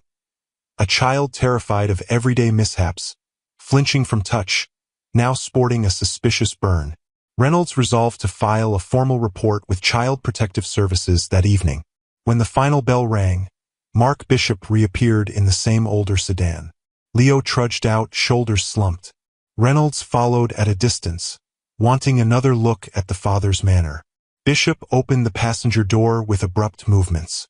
Leo slid in, never glancing up. Bishop's gaze swept over the school grounds, lingering on Reynolds for a beat. Reynolds felt a jolt. The man's stare was cold, predatory. Then the sedan pulled away. As soon as possible, Reynolds phoned CPS, explaining that he suspected abuse. He described the severe burn on Leo's arm, the child's intense fear, the bizarre meltdown over spilled milk. The CPS representative sounded concerned, promising to open a case file. She warned it might take time for them to investigate thoroughly, but at least the process had begun. Reynolds gave them what little contact info the school had for Mark Bishop, praying it was enough for them to find the man. Reynolds also informed the principal, Ms. Patel, about the report. Ms. Patel listened gravely. She said they'd cooperate with any investigation. "But be cautious," she advised. "We have limited data on this family. If you suspect abuse, you did the right thing, but you know how tricky it can get. People can lash out when they realize they're under scrutiny." The next day, Leo didn't show up for school, nor the day after. Reynolds's worry grew. He tried calling the phone number on file, but it was disconnected. Ms. Langley confirmed that the address listed for Leo was invalid, some vacant lot. Reynolds's heart pounded. Had Mark Bishop vanished, taking Leo with him? Ms. Patel called CPS, who said they were trying to locate Mark Bishop's real address, but he hadn't answered any contact attempts. Finally, on the third day, a social worker named Harriet Morrison arrived at the school, looking harried. "I have reason to believe the father used fake documents," she said quietly to Reynolds and Ms. Patel. "We're coordinating with local authorities. If you see the child again, or if he shows up, call us immediately." The expression on her face told Reynolds she feared the worst. Later that afternoon, Ms. Patel hurried into Reynolds's classroom. "CPS just called. The boy was found wandering near a grocery store parking lot. He's safe and they're bringing him here." Reynolds let out a breath he hadn't realized he was holding. Safe. But questions churned. Where was Mark Bishop? When the social worker arrived with Leo in tow, the boy looked more fragile than ever. A large bruise shadowed his left cheek. Reynolds's stomach lurched. Harriet explained that someone had spotted Leo alone, looking lost, and called the police. Bishop's whereabouts were unknown. Harriet added that the father's phone was offline, address untraceable. For now, Harriet said, Leo is being placed in emergency foster care. We might glean more from him once he feels safe. Leo's eyes shone with relief and terror all at once. He glanced at Reynolds, lips trembling. Am I in trouble? He asked softly. Reynolds knelt beside him, voice gentle. Of course not. We just want to make sure you're okay. Leo gripped Reynolds' sleeve, tears brimming. Harriet offered a pained smile, telling Leo he'd be going to a safe place, but not returning to Mr. Bishop. Over the next hour, Ms. Patel and Harriet sorted out logistics while Reynolds sat with Leo in the nurse's office. The nurse, Miss Clayton, carefully cleaned and dressed the burn on his arm, grimacing at how severe it was. Another older bruise, hidden by the hoodie, suggested ongoing abuse. As Miss Clayton worked, Reynolds chatted softly with Leo about simple things. Favorite colors? Any pet he might like. The boy responded in monosyllables, but his posture gradually eased. The mention of animals coaxed a small smile from him. Reynolds's heart felt heavy, imagining the horrors that must have led to those injuries. Leo was soon escorted to a temporary foster home. Before leaving, he clung to Reynolds in a quick hug, whispering, Don't let him take me again. Reynolds patted his back gently, voice thick. We'll do everything we can, he promised. Harriet led Leo away, and the boy glanced back over his shoulder, eyes filled with equal parts fear and hope. That evening, Reynolds sat in his living room, phone silent on the coffee table, waiting for any update. The swirling confusion, false identity, fake address, a father vanishing, gnawed at him. Scenes of that raw burn, the bruise, the meltdown replayed in his mind. He half expected Mark Bishop to appear outside his window with a snarl. The man was a phantom, leaving behind a child with scars, physical and emotional. Reynolds knew the system might move slowly. He resolved not to let the matter slip off the radar. Days passed with little news, though the police confirmed they were searching for Mark Bishop. Meanwhile, Leo remained in foster care. Reynolds learned from Harriet that the boy refused to talk about his past or reveal details about his father. He only insisted his name was Leo Bishop, though the social worker suspected otherwise. Something about the entire scenario felt contrived, as if the father had groomed the boy to maintain a false identity. One afternoon, a detective named Natalie Vega visited the school. She was assigned to Leo's case. Ms. Patel introduced her to Reynolds, who found her presence reassuring. She had a calm, methodical air, a subtle intensity behind her eyes. She asked Reynolds about Leo's behavior, any clues gleaned from their interactions. Reynolds described the terror, the meltdown, the suspicious burn. Vega nodded, flipping through a small notebook. I've seen a similar case a few years back, she remarked quietly. A child turned out to have been abducted from another state, forced to live under a false name. The father figure was on the run from multiple warrants. I never solved that case. The father disappeared, taking the child. We had so little to go on. A flicker of regret crossed Vega's expression. Reynolds sensed this case held personal significance for her. She told him she was determined not to let it slip away again. She also confided that Mark Bishop might not be the man's real name. We found no valid IDs. The car registration was forged. He might be using multiple aliases, shifting from place to place. Reynolds felt his chest tighten. If that was true, how many children had this man manipulated? If Leo was just one of many, the implications were grim. Yet Reynolds also felt a surge of resolve. Please keep me in the loop, he asked. Vega agreed, explaining they might need his testimony about the suspicious injuries. That week, a swirl of rumors engulfed Stevenson Elementary.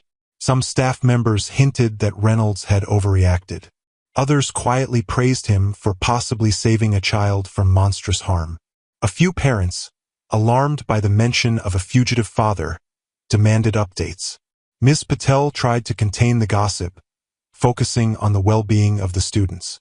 Reynolds tried to keep a low profile, but a wave of tension hovered in the halls. Then, one evening, while Reynolds was grading papers at home, a stone crashed through his living room window. He rushed outside, heart pounding, but saw only the tail lights of a speeding car. The shattered glass littered the carpet. Shaken, Reynolds called the police, who arrived to file a report. Nothing was stolen, no note left behind, just an act of vandalism. A young officer told Reynolds, "Could be random, or maybe someone's sending a message." Reynolds's mind raced to Mark Bishop's looming presence. The officer shrugged, offering no immediate solution. The next day, Miss Patel pulled Reynolds aside. She'd heard about the vandalism. She cautioned him to be careful, to avoid provoking any unstable individuals. Reynolds recognized the subtext. The administration worried about negative press, and perhaps about a teacher stepping too deeply into a criminal matter. Reynolds clenched his jaw. This was about a child's safety, about not letting a monstrous abuser slip away. Detective Vega followed up with him later that week. She, too, expressed concern that Mark Bishop might have henchmen or associates. "We suspect he's used multiple identities to traffic children for forced labor or exploitation," she said, voice tight. "Leo might be one of them, someone who never had a stable identity. We need more evidence. We're building a file with child services in multiple counties." Reynolds's gut twisted with horror at the possibility. He pressed for details about Leo's well-being. Vega revealed the boy was quiet, withdrawn, but safe in a temporary foster home. "He calls himself Leo but occasionally slips into references that don't align with that identity," she said. "He might have an entirely different name, a lost family somewhere." Late that night, Reynolds received an anonymous text on his phone. "Stop digging, teacher. Stay out of this or you'll regret it." The message jolted him upright from bed. He stared at the glowing screen, adrenaline surging. The next day, he showed it to Ms. Patel and Detective Vega. The detective looked grim, vowing to trace the number, though she warned it was likely a burner phone. Ms. Patel, rattled, suggested Reynolds lay low. Reynolds refused. "I'm not going to let fear push me away from a child in need," he said quietly. The tension escalated further when a disciplinary hearing was abruptly scheduled for Reynolds, based on unspecified concerns about teaching conduct. Ms. Patel seemed embarrassed. "It's a formality," she insisted. "Someone lodged a complaint. We have to address it." Reynolds had taught there for years with a spotless record. He suspected intimidation from an external source, someone influencing the school board. Regardless, he stood firm, preparing to defend himself. In that hearing, the district representative brought up flimsy criticisms, that Reynolds was obsessively fixated on one student's personal life to the detriment of others, that he was crossing professional boundaries. Reynolds argued that state law mandated reporting suspected abuse, that his vigilance was a teacher's duty. The board adjourned without immediate resolution, fueling Reynolds's frustration. Outside, Ms. Patel gave a curt nod, quietly apologizing. "You're stepping on toes, apparently. I admire your dedication, but be cautious," she muttered. Meanwhile, Leo's physical injuries began healing under medical care in his foster placement. The foster mother, Mrs. Grant, told Harriet, the social worker, that Leo often woke up screaming at night, crying about spoons and burns. Harriet relayed this to Detective Vega, who told Reynolds, "He has nightmares about heated spoons, like someone used them to inflict pain," Vega said, voice shaking with anger. "We suspect Mark Bishop inflicted that burn with a heated metal spoon. This man is sadistic." As the weeks wore on, Reynolds juggled teaching and assisting Detective Vega's investigation. He provided more context for the meltdown in the cafeteria, for how Leo recoiled from any physical contact. Each piece painted a devastating portrait of sustained, systematic abuse. Meanwhile, Ms. Patel and some board members pressed Reynolds to stay within his lane, fearing that public entanglement with a criminal case could tarnish the school's reputation. Reynolds felt torn but refused to relent. One late afternoon, Detective Vega called Reynolds with a breakthrough. "We might have found a link to another missing child," she said. A 6-year-old girl, Emma, reported missing 2 months ago from a neighboring county. The mother described a man matching Mark Bishop's description. "We suspect he abducted her. She might still be with him." Reynolds's blood ran cold. Another child in the clutches of that monstrous figure. "We believe she's alive," Vega continued. "He must be on the move using false papers. We need to find him before he vanishes again." Hearing that Mark Bishop likely had a second child in captivity rattled Reynolds. He confided in Harriet, who explained that abused children like Leo often aren't the only victims. Perpetrators with Mark Bishop's profile frequently collect vulnerable children, discarding them once it becomes risky. Reynolds realized with grim clarity that if they didn't catch Bishop soon, Emma's life would be in grave danger. At school, the atmosphere weighed on Reynolds. He taught fractions and reading comprehension, but his mind strayed to the horrors Leo and Emma might have endured. Some nights, he'd awaken drenched in sweat, haunted by nightmares of children locked away in dark rooms. He dreaded the phone calls from Vega, fearing bad news. Yet he clung to hope, reminding himself that Leo had escaped physically. That was a victory. Now they had to save Emma too. The intimidation tactics continued. One morning, Reynolds found slashed tires on his car. Another time, he received a letter in his mailbox with a single typed line, "Back off, or the boy suffers." But Leo was already out of Mark Bishop's reach, presumably. Reynolds suspected these threats aimed to deter him from aiding the investigation. The police stepped up patrols near Reynolds's home, but no immediate arrests followed. Between the stress and the constant worry, Reynolds felt guilt gnawing at him. He questioned if he could have done more, or acted sooner, the very day he saw that burn. Detective Vega reassured him that he had responded swiftly. "If you hadn't reported the abuse," she said, "Leo might still be under that man's control or dead. You saved him. Focus on that." It offered a measure of solace, though the fear for Emma lingered. Amid these upheavals, Leo adjusted slowly to foster care. Harriet updated Reynolds occasionally. She said Leo had begun opening up about small details, that he'd once been called Eli, that Mark Bishop forced him to pretend they were father and son, forging documents whenever they moved. Harriet said that psychological experts believed Leo's real name might indeed be Eli, but he was confused, as if multiple identities had blurred in his mind. The boy refused to talk about his mother. Harriet suspected something terrible had happened to her. Detective Vega discovered a possible match. A boy named Eli Prescott, missing after his mother's murder 4 years earlier in another state. The boy had been declared dead because police found blood evidence, but no body. The father figure vanished. It aligned chillingly with Mark Bishop's pattern. DNA tests would confirm if Leo was truly Eli. Reynolds, hearing all this, felt outrage boil inside him. The man had possibly murdered the boy's mother, stolen the child, and lived off the grid for years under false identities. Now he might be repeating the cycle with Emma. Fear and fury mingled in Reynolds's chest. At last, the police confirmed through partial DNA that Leo was indeed Eli Prescott. The murdered mother's case reopened. Detective Vega, driven by her old regrets, dove deeper. She discovered that Mark Bishop had a history of forging documents, traveling from state to state, hooking up with unsuspecting single mothers or forcibly taking children. He evaded law enforcement by changing appearances and leaving minimal paper trails. "He's cunning," Vega explained. "He knows how to exploit children's fear, grooming them to keep silent. He might use threats, violence, or manipulative tactics. That's how Leo ended up with him so long, never crying out for help." Meanwhile, the search for Emma continued. Tip lines occasionally flared with sightings, but none panned out.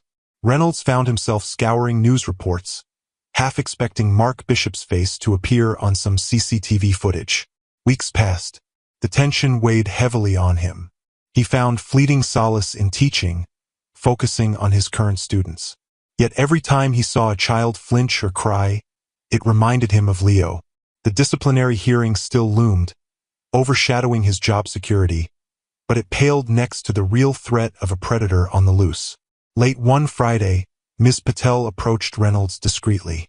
"I have to place you on administrative leave," she said, eyes filled with regret. "The board is citing these unresolved allegations about your teaching methods and involvement in personal matters." "I'm sorry." Reynolds's heart dropped. He realized Mark Bishop or someone allied with him must have strong influence, or the mere presence of negative publicity had spooked the school board. Furious, he kept his composure, reminding Ms. Patel that a child's life was at stake. Ms. Patel sighed. "My hands are tied. This might be temporary. Once the investigation's over, maybe we can restore your position." That weekend felt like a blur of frustration and helplessness. Reynolds paced his living room, phone in hand, waiting for calls from Detective Vega or Harriet. He considered ignoring the leave order, showing up to school anyway, but Ms. Patel had threatened security involvement if he attempted to teach.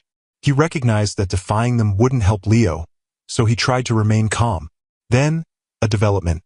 Detective Vega phoned with news of a possible location for Mark Bishop, gleaned from analyzing burner phone records, and an anonymous tip about a suspicious man spotted with a small child at a rundown storage facility.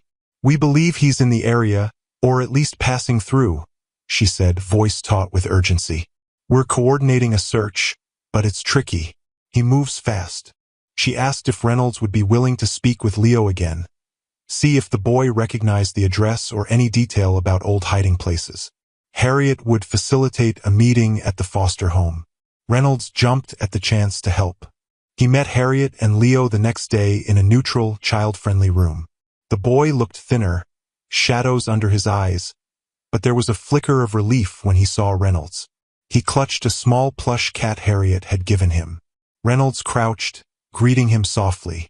"Hey, buddy. It's good to see you. How are you feeling?" Leo shrugged. "It's quieter here," he murmured. "Nobody yells, but I still get nightmares." He peered at Reynolds.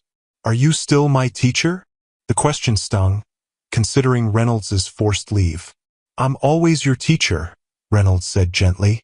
"Even if we can't be in the same classroom right now, I'm here for you."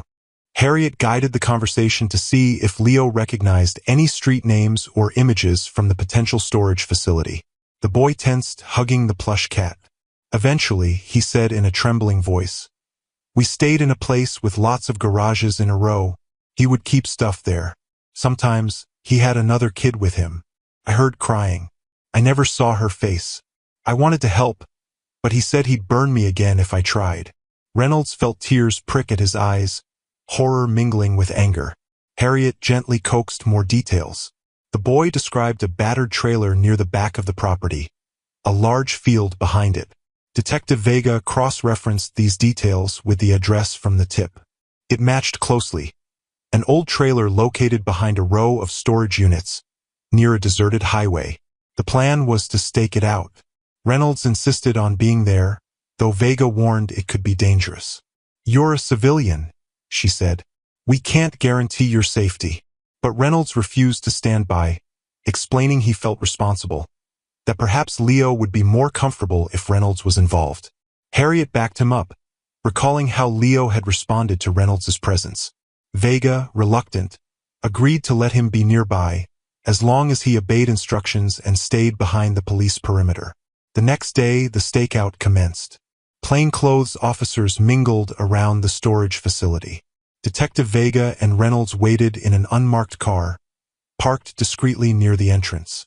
Hours crawled by with no sign of Mark Bishop or a child. The sun dipped low, painting the sky in orange and purple streaks. Vega kept scanning the area with binoculars. Reynolds's nerves buzzed, every fiber alert to movement. Dusk gave way to a star-flecked night. Still no sign. The stakeout wore on, tension thick. Around midnight, a battered old pickup rumbled into the lot, the headlights flickering. Reynolds's pulse soared. Vega squinted through the binoculars, muttering, "That's not the sedan. Could be him with another vehicle." The truck parked near a far corner. A man stepped out, rummaging in the bed. Hard to see in the dim light. Then, from the passenger side, a small figure emerged, child-sized. Reynolds breathed shakily. Could it be Emma? The man wore a baseball cap low over his face. Detective Vega radioed the other officers, instructing them to hold position until they confirmed. The child's posture was rigid, a hint of fear. The man led her toward a storage unit. Reynolds's heart hammered. The tension was suffocating. Could this be Mark Bishop with Emma? Suddenly, the man stiffened, glancing around. Perhaps he sensed the watchers. Vega cursed under her breath. A uniformed officer had stepped too quickly from behind a dumpster. The man barked something at the child, pulled her arm. She stumbled. Then chaos erupted. The man lunged toward the truck, the child in tow. Officers shouted, "Police! Stop!" The man tried to run. The child cried out, voice lost in the cacophony. Detective Vega threw the car door open, sprinting with her gun drawn. Reynolds, adrenaline surging, followed despite strict orders to stay put. He saw the man's face under the cap shadowed, but the shape of his jaw, his furious eyes. It was Mark Bishop, or whatever his real name was. The child, presumably Emma, had tears streaming down her cheeks, terror contorting her expression. Officers closed in. Bishop whipped around, brandishing what looked like a small blade. He hissed threats, dragging the girl. Reynolds, heart pounding, yelled, "Let her go!" The child locked eyes with him, silent pleading in her gaze. Time seemed to slow. Vega aimed her gun, but a shot risked hitting Emma. Another officer tried circling behind. Bishop swung the blade erratically. Then, in a frenzied second, the girl managed to wrench free of Bishop's grip, stumbling. Bishop lunged for her again, but an officer tackled him from behind. The blade clattered. Reynolds rushed forward, scooping the terrified child into his arms, stepping back as uniformed cops wrestled Bishop to the ground. The man fought viciously, but the swarm of officers overpowered him. Vega cuffed him, breath ragged. Emma clung to Reynolds, sobbing. He hugged her gently, tears in his own eyes. "You're safe now," he whispered, voice shaking. The entire confrontation lasted mere seconds, but felt like hours. Officers escorted Bishop to a patrol car, reading him his rights. His eyes burned with hatred as he glared at Reynolds. "You," he spat, as though spitting at the teacher who'd ruined his twisted empire. The child trembled, burying her face in Reynolds's chest. Detective Vega approached, placing a reassuring hand on Emma's shoulder. "I'm Detective Vega," she said softly. "We've been looking for you, sweetie." Emma sobbed harder, relief and shock flooding her small frame. Reynolds pressed his cheek to her hair, filled with gratitude that she was alive and free. Mark Bishop was finally in custody. In the aftermath, paramedics arrived, checking the girl for injuries. She had bruises but no apparent broken bones. The swirling police lights illuminated the deserted storage lot, an eerie stage for the takedown. Detective Vega questioned Bishop, but he sneered, refusing to cooperate. Officers searched the truck, discovering fake IDs, stolen license plates, a heated spoon stashed near the console, echoing Leo's nightmares. Everything pointed to a network of crimes: kidnapping, abuse, identity theft. As the adrenaline ebbed, Reynolds felt a wave of exhaustion and relief. Emma was safe. Mark Bishop wouldn't escape again. Hours later, at the station, Reynolds sat in a corner, head in his hands, while officers processed Bishop's booking. Detective Vega gave a tired smile, offering him coffee. "We did it," she said quietly. "He's not slipping away this time." Reynolds sipped the coffee, wincing at its bitterness. "I can't believe it," he murmured. "I kept imagining him disappearing again, like a ghost." Emma, wrapped in a blanket, spoke with child services. Her eyes darted around fearfully, but occasionally settled on Reynolds. He gave her a small, reassuring wave. Harriet arrived, hugging the girl, telling her she'd be placed in a safe environment. Reynolds hoped the child would find stability, as Leo had begun to. Mark Bishop's reign of terror was over. News of the arrest broke by morning, sparking a media storm. Cameras swarmed the station wanting details. The revelations were shocking. Mark Bishop's real name was Marcus Blecker, with a criminal record under multiple aliases. Detectives found ties to unsolved kidnappings. The media labeled him a monster, highlighting the recovered children, including Leo, who might have been known as Eli. Reynolds found it overwhelming trying to shield Leo from the public eye. Child Services arranged extra security around Leo's foster placement. The boy had wept upon hearing that Bishop was caught, trembling with relief and confusion. Harriet said his nightmares might intensify short-term, but the closure could help him heal in the long run. The following week, Reynolds faced the final stage of his disciplinary hearing. He walked in prepared to defend himself. But in a stunning reversal, the board chairwoman announced that new evidence had come to light, clearing Reynolds of any wrongdoing. They praised his vigilance in reporting a child's suspected abuse, acknowledging that a teacher's moral duty sometimes extended beyond typical boundaries. Ms. Patel shot Reynolds a grateful smile, and the board lifted his administrative leave. Reynolds suspected the media coverage of Mark Bishop's arrest had forced them to back down. Whatever the reason, he was reinstated. He felt relief but also lingering resentment that politics had overshadowed a child's welfare for so long. Returning to the classroom, Reynolds found a wave of support. Colleagues welcomed him back warmly, some even apologizing for doubting his approach. Parents of his current students thanked him for ensuring their children's safety, praising him as a hero. The praise felt surreal. Reynolds saw himself as an ordinary teacher who simply refused to look away. He returned to daily teaching tasks, though everything felt changed. The events had shifted his worldview, intensifying his commitment to protecting vulnerable children. Meanwhile, Mark Bishop's case ballooned with new charges. Prosecutors indicted him for kidnapping, assault, child endangerment, identity theft, and potentially even murder if they confirmed the mother's homicide. Detective Vega spent long days building the case, determined to secure a conviction. She told Reynolds that testimonies from both Leo and Emma were crucial, though they'd handle it with utmost care to avoid re-traumatizing them. She also found other leads, possible victims or witnesses from prior states.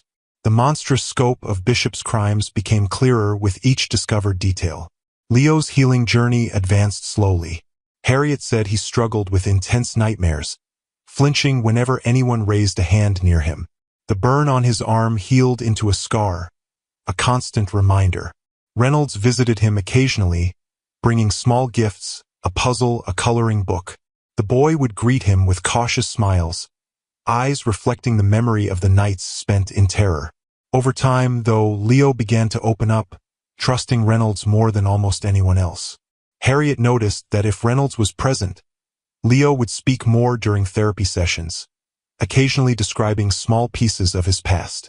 One rainy afternoon, Harriet and the foster mother invited Reynolds over for dinner with Leo. The boy timidly showed Reynolds a few drawings he'd made, a figure labeled me, and a taller figure labeled Mr. R, standing side by side under a bright sun. Reynolds felt tears burn at the corners of his eyes, touched by how the boy had internalized him as a symbol of safety. He gently told Leo he was proud of his courage. The boy's response was a hesitant but genuine grin. That night, Reynolds drove home with his heart aching, a mixture of sorrow for Leo's trauma and hope for his future. Detective Vega soon discovered evidence linking Mark Bishop to additional aliases, along with references to a heated spoon method used to brand or punish children under his control. The media latched onto that macabre detail, painting him as an unhinged predator. Trial preparations began. Reynolds was subpoenaed to testify about the burn, the meltdown, and everything he witnessed. Harriet explained that both Leo and Emma might also testify via closed-circuit video, so they wouldn't have to face Bishop directly in the courtroom. Months stretched on, though, before the trial.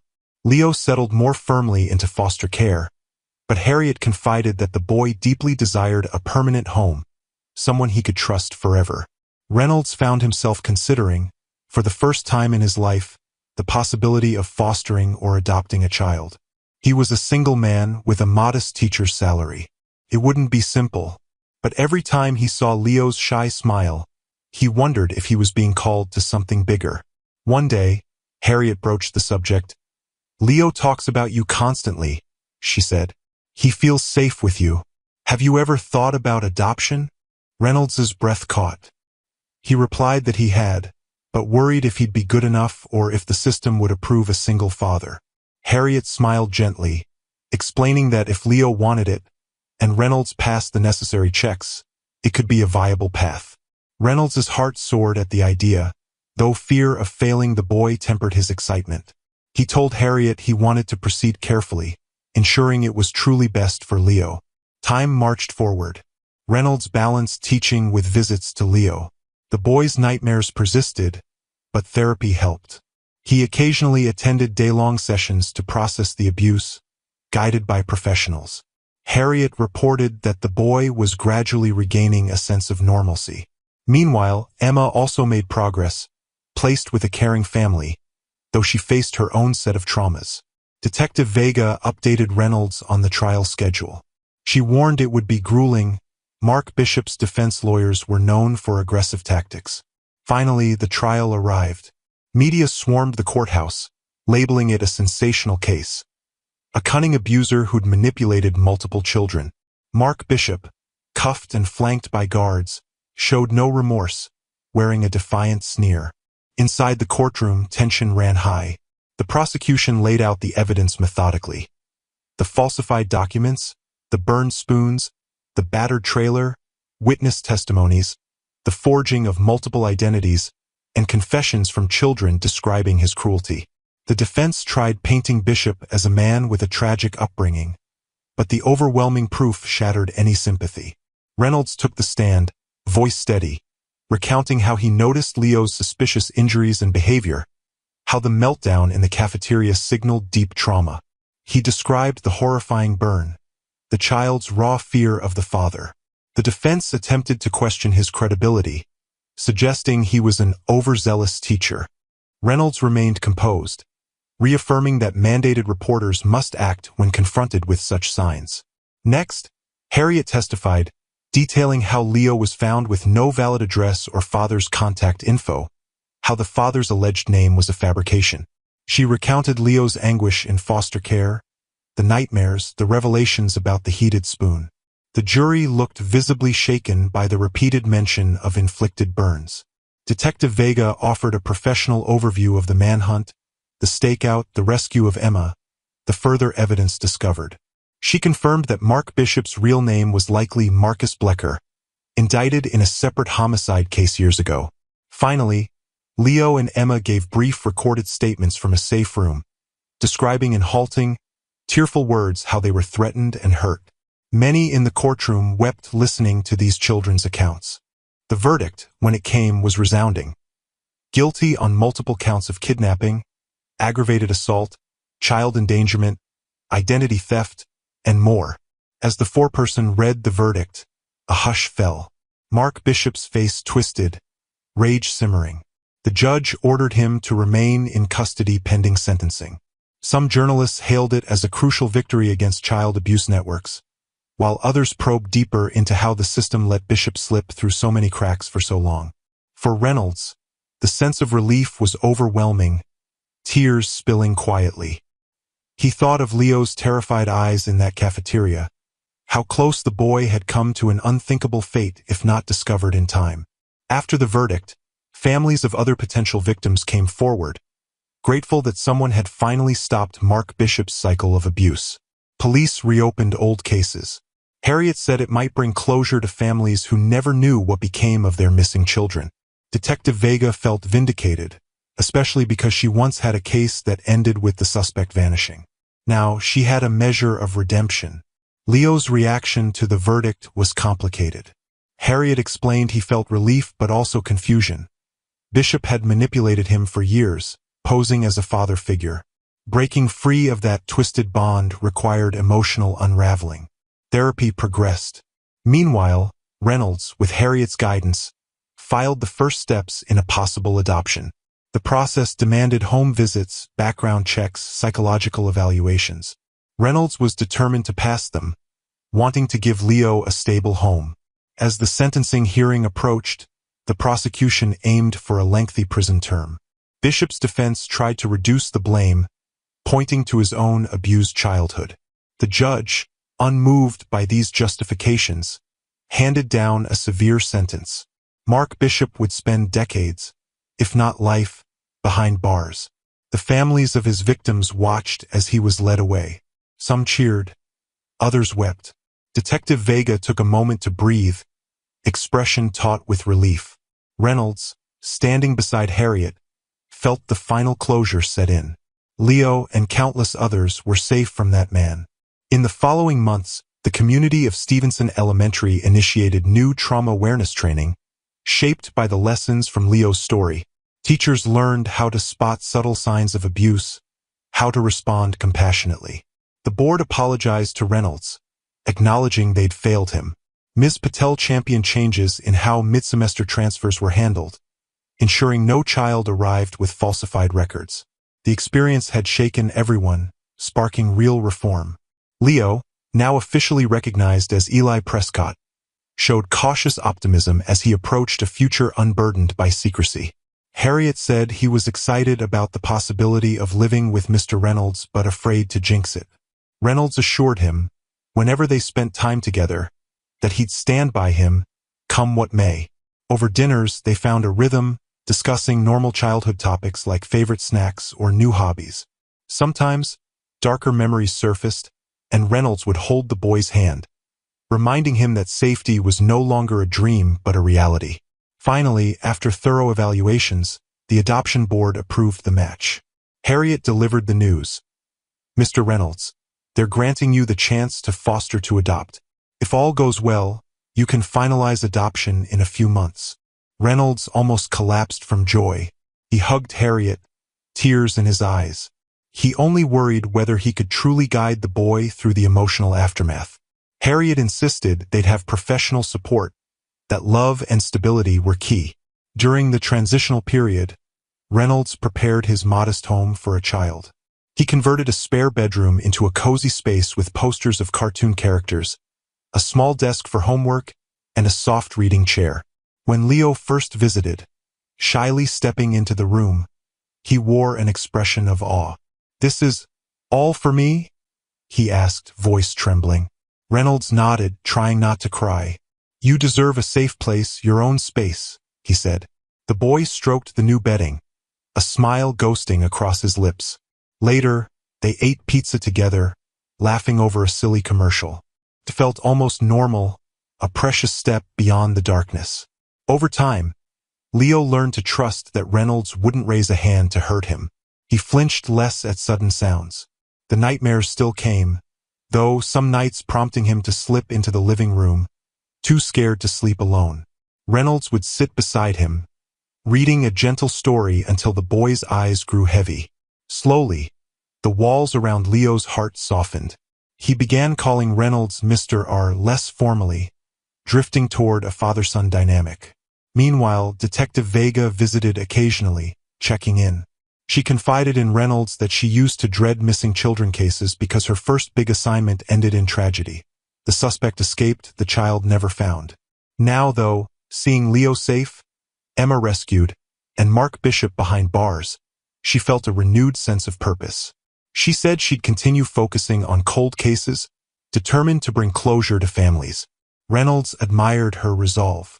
They bonded over a shared desire to protect children, each with their own role, hers in law enforcement, his in education. Eventually, Harriet set a date to finalize the adoption. In the courthouse hallway, Leo clung to Reynolds' hand.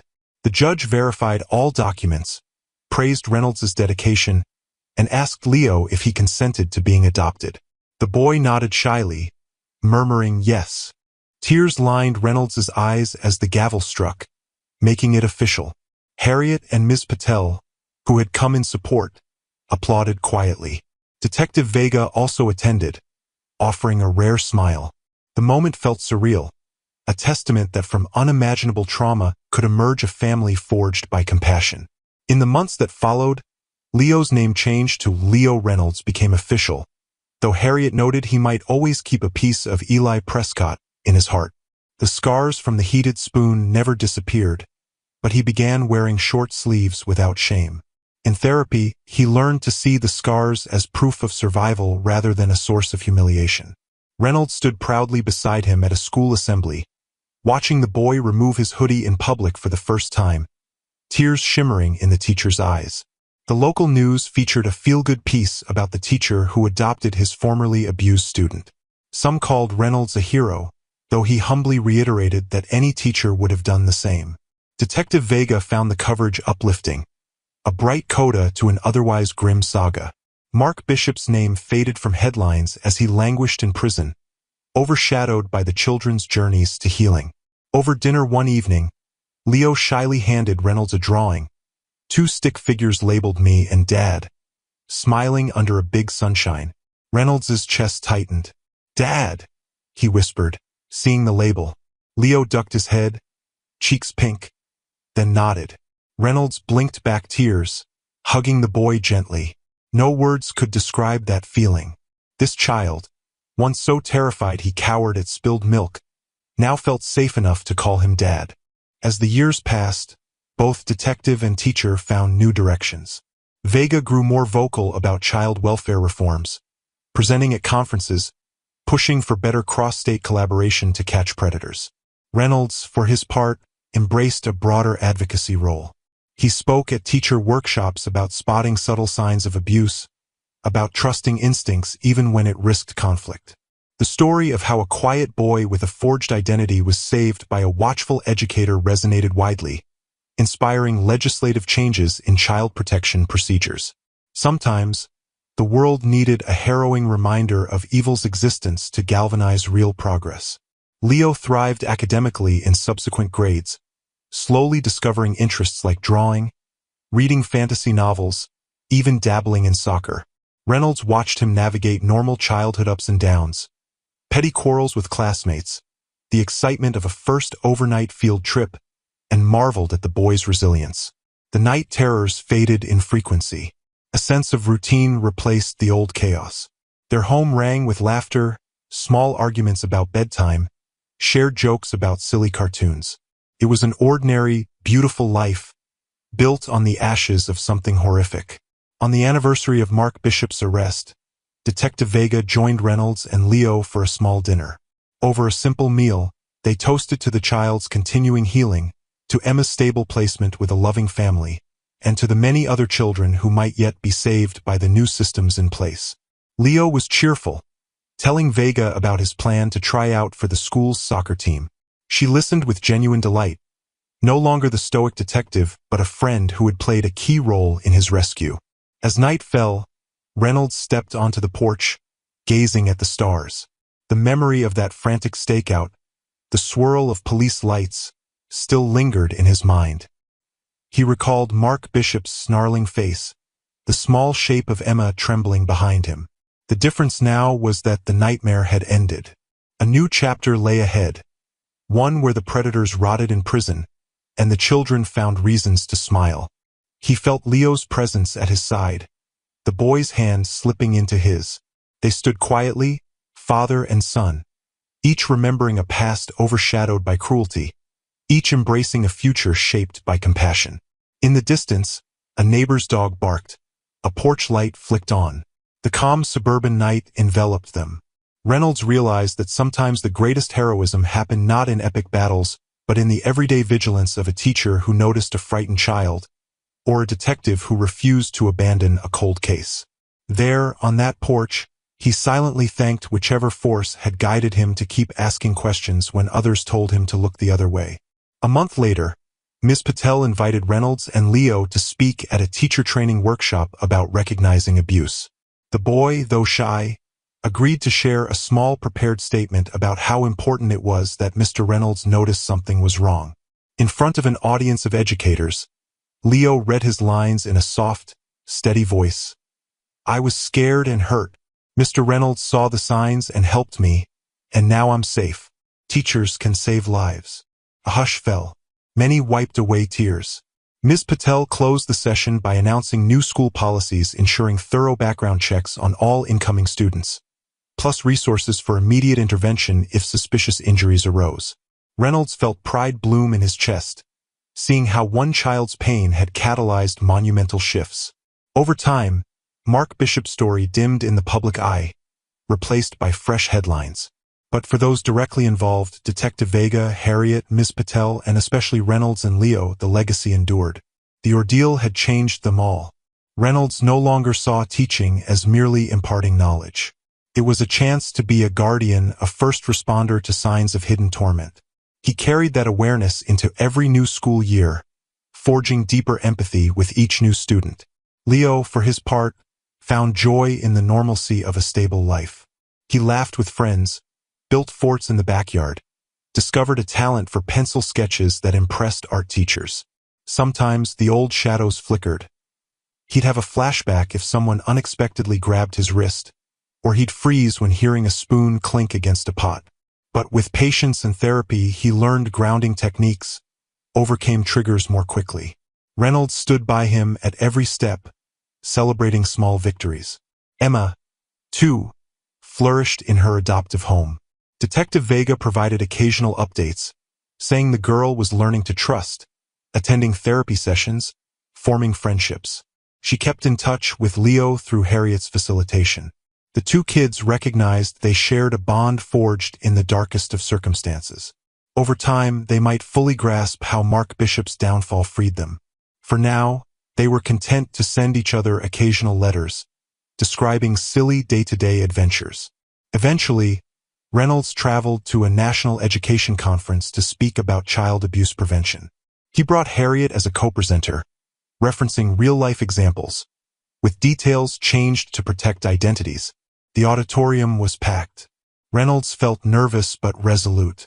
He explained how quiet children can harbor unimaginable secrets, how subtle signs, like a meltdown over spilled milk, a suspicious burn, a flinch at a simple hug, might indicate severe trauma. Harriet then explained the CPS perspective, highlighting the importance of swift collaboration between educators, law enforcement, and social services. Their talk ended with a standing ovation. Later, teachers from across the country approached, thanking them for shining a light on an often overlooked subject. Reynolds returned home feeling he was doing more than a job. He was part of a movement to protect vulnerable kids. One day, after soccer practice, Leo bounded into Reynolds' car, sweaty and triumphant. He chattered about how he managed a decent pass, how his coach praised his hustle. Reynolds listened fondly, remembering a time when this boy cowered beneath a hoodie, terrified of any contact. "I'm proud of you," Reynolds said, ruffling Leo's hair. Leo grinned, leaning into the affection. The boy's scarring no longer defined him. They drove home under a sunset ablaze with pinks and oranges. As they pulled into the driveway, Leo paused, turning to Reynolds. "Thank you," he said softly. Reynolds glanced over. "For what?" Leo shrugged, voice quiet. "For not ignoring me. For seeing I was scared. For being my dad now." Reynolds felt his throat tighten. He gently squeezed Leo's shoulder. "You deserve everything good," he replied, tears threatening to surface. Life continued in that quieter, hopeful vein. Mark Bishop's sentencing arrived, culminating in a near-lifetime prison term. Families of other victims expressed relief, some traveling from other states to see justice served. Detective Vega reported that Bishop displayed no remorse, but it hardly mattered. He would never harm another child. Meanwhile, Reynolds and Leo built a new normal. School routines, weekend outings, discovering that Leo loved building model airplanes, staying up to watch silly comedy shows. The shadow of the past receded, replaced by shared laughter and the warmth of father-son closeness. Years later, on an anniversary of the adoption, Reynolds rummaged through a box of keepsakes in his closet. Among the items lay that old, battered hoodie Leo once wore like armor. Gently, Reynolds placed it on a shelf. Leo no longer needed it. In the same box, he found the drawing of two stick figures labeled Me and Mr. R, holding hands. Now, in the boy's bedroom hung more sophisticated artwork, colorful depictions of worlds he imagined, scenes of heroes saving innocence. Reynolds realized that, to Leo, he had once been that hero. And yet, Reynolds believed that heroism wasn't just about dramatic rescues. It was also about listening to a child's quiet pleas, about trusting instincts that say something is wrong and acting on them. The real transformation came from forging a safe, loving environment. He recalled Harriet's words, "Sometimes, it just takes one adult who won't give up." On the porch one evening, with the crickets chirping, Reynolds sipped tea and reflected on the entire ordeal. He pictured Mark Bishop's cruel stare, the frantic pursuit to save Emma, the phone threats, the near loss of his teaching position, and, ultimately, the adoption that brought meaning to his life. A swirl of emotions, pain, triumph, gratitude, washed over him. In the living room, Leo was playing a board game with a friend, laughter drifting through the open window. Reynolds smiled, thinking how that laughter once seemed unimaginable. Detective Vega occasionally dropped by for coffee, updating them on her new cases. She had become a fierce advocate for missing children, reopening old files once dismissed as hopeless.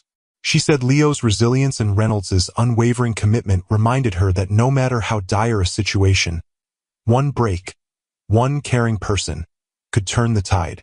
Reynolds commended her perseverance. They formed a small circle of trust.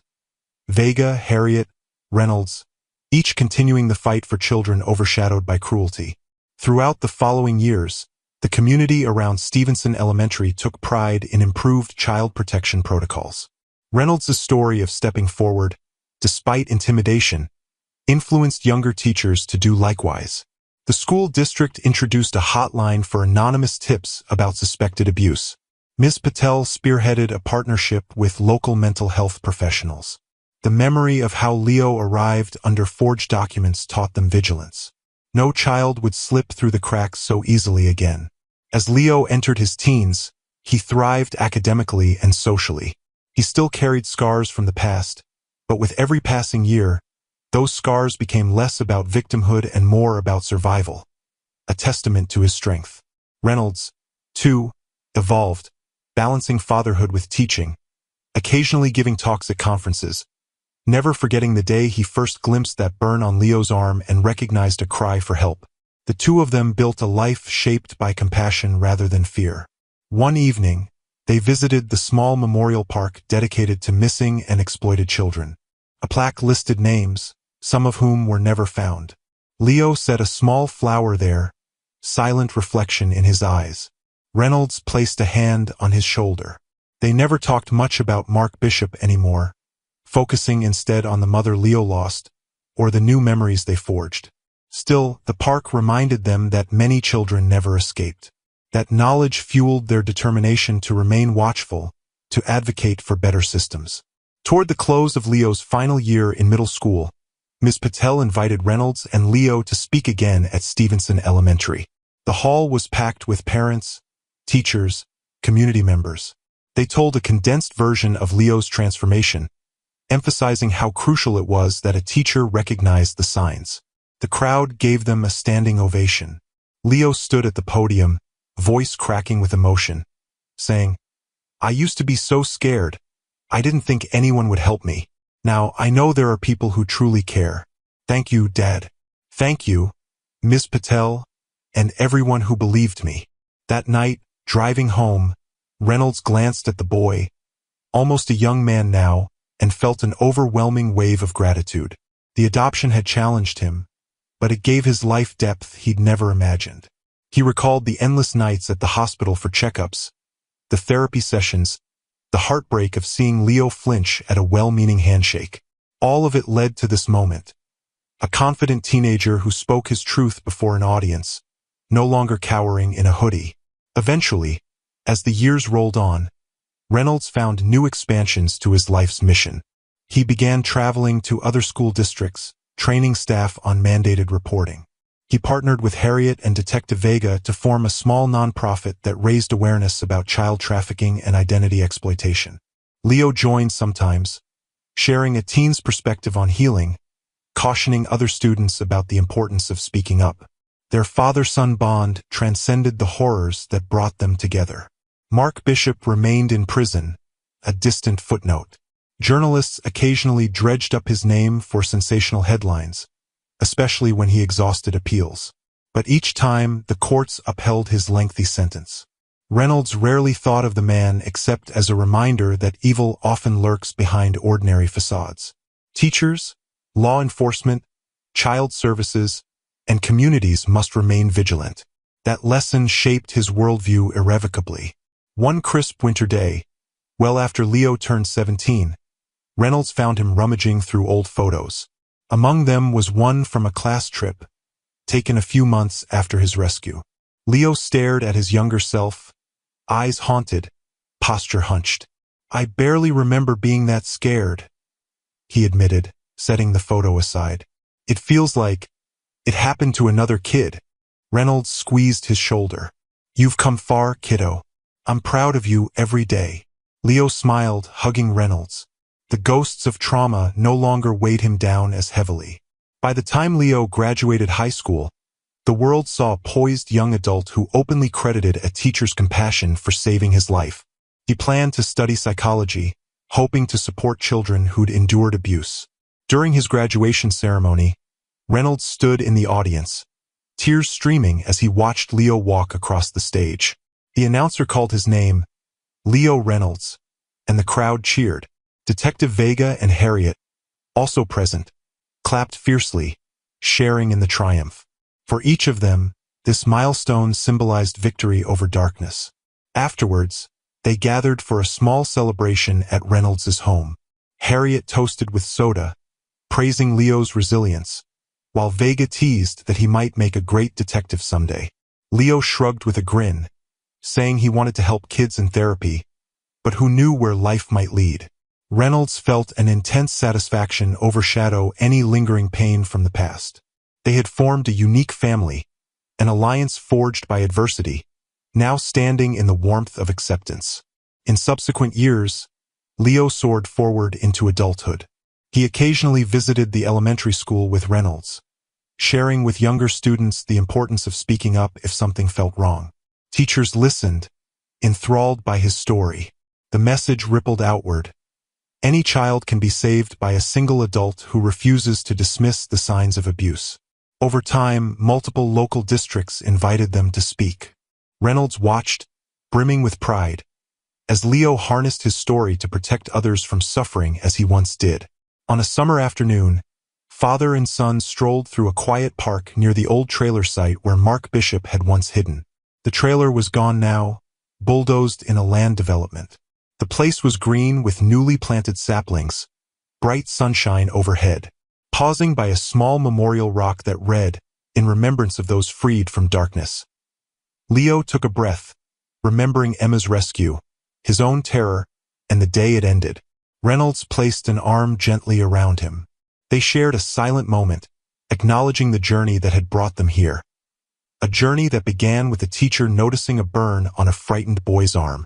Decades might pass, but their story, and that of Detective Vega, Harriet, and the others who championed Leo's cause, would remain a beacon for teachers and protectors everywhere. Because sometimes real heroes don't carry badges or capes. Sometimes they're ordinary educators with open eyes and hearts, who see a child's silent screams behind the surface and decide to act, no matter the risk. Reynolds vowed never to forget that pledge. He felt certain Leo, too, would carry it forward in his own way, ensuring no child's cry for help was ever overlooked again. Thanks for watching till the end. If you enjoyed the story, give this video a like if you haven't already, and subscribe for more.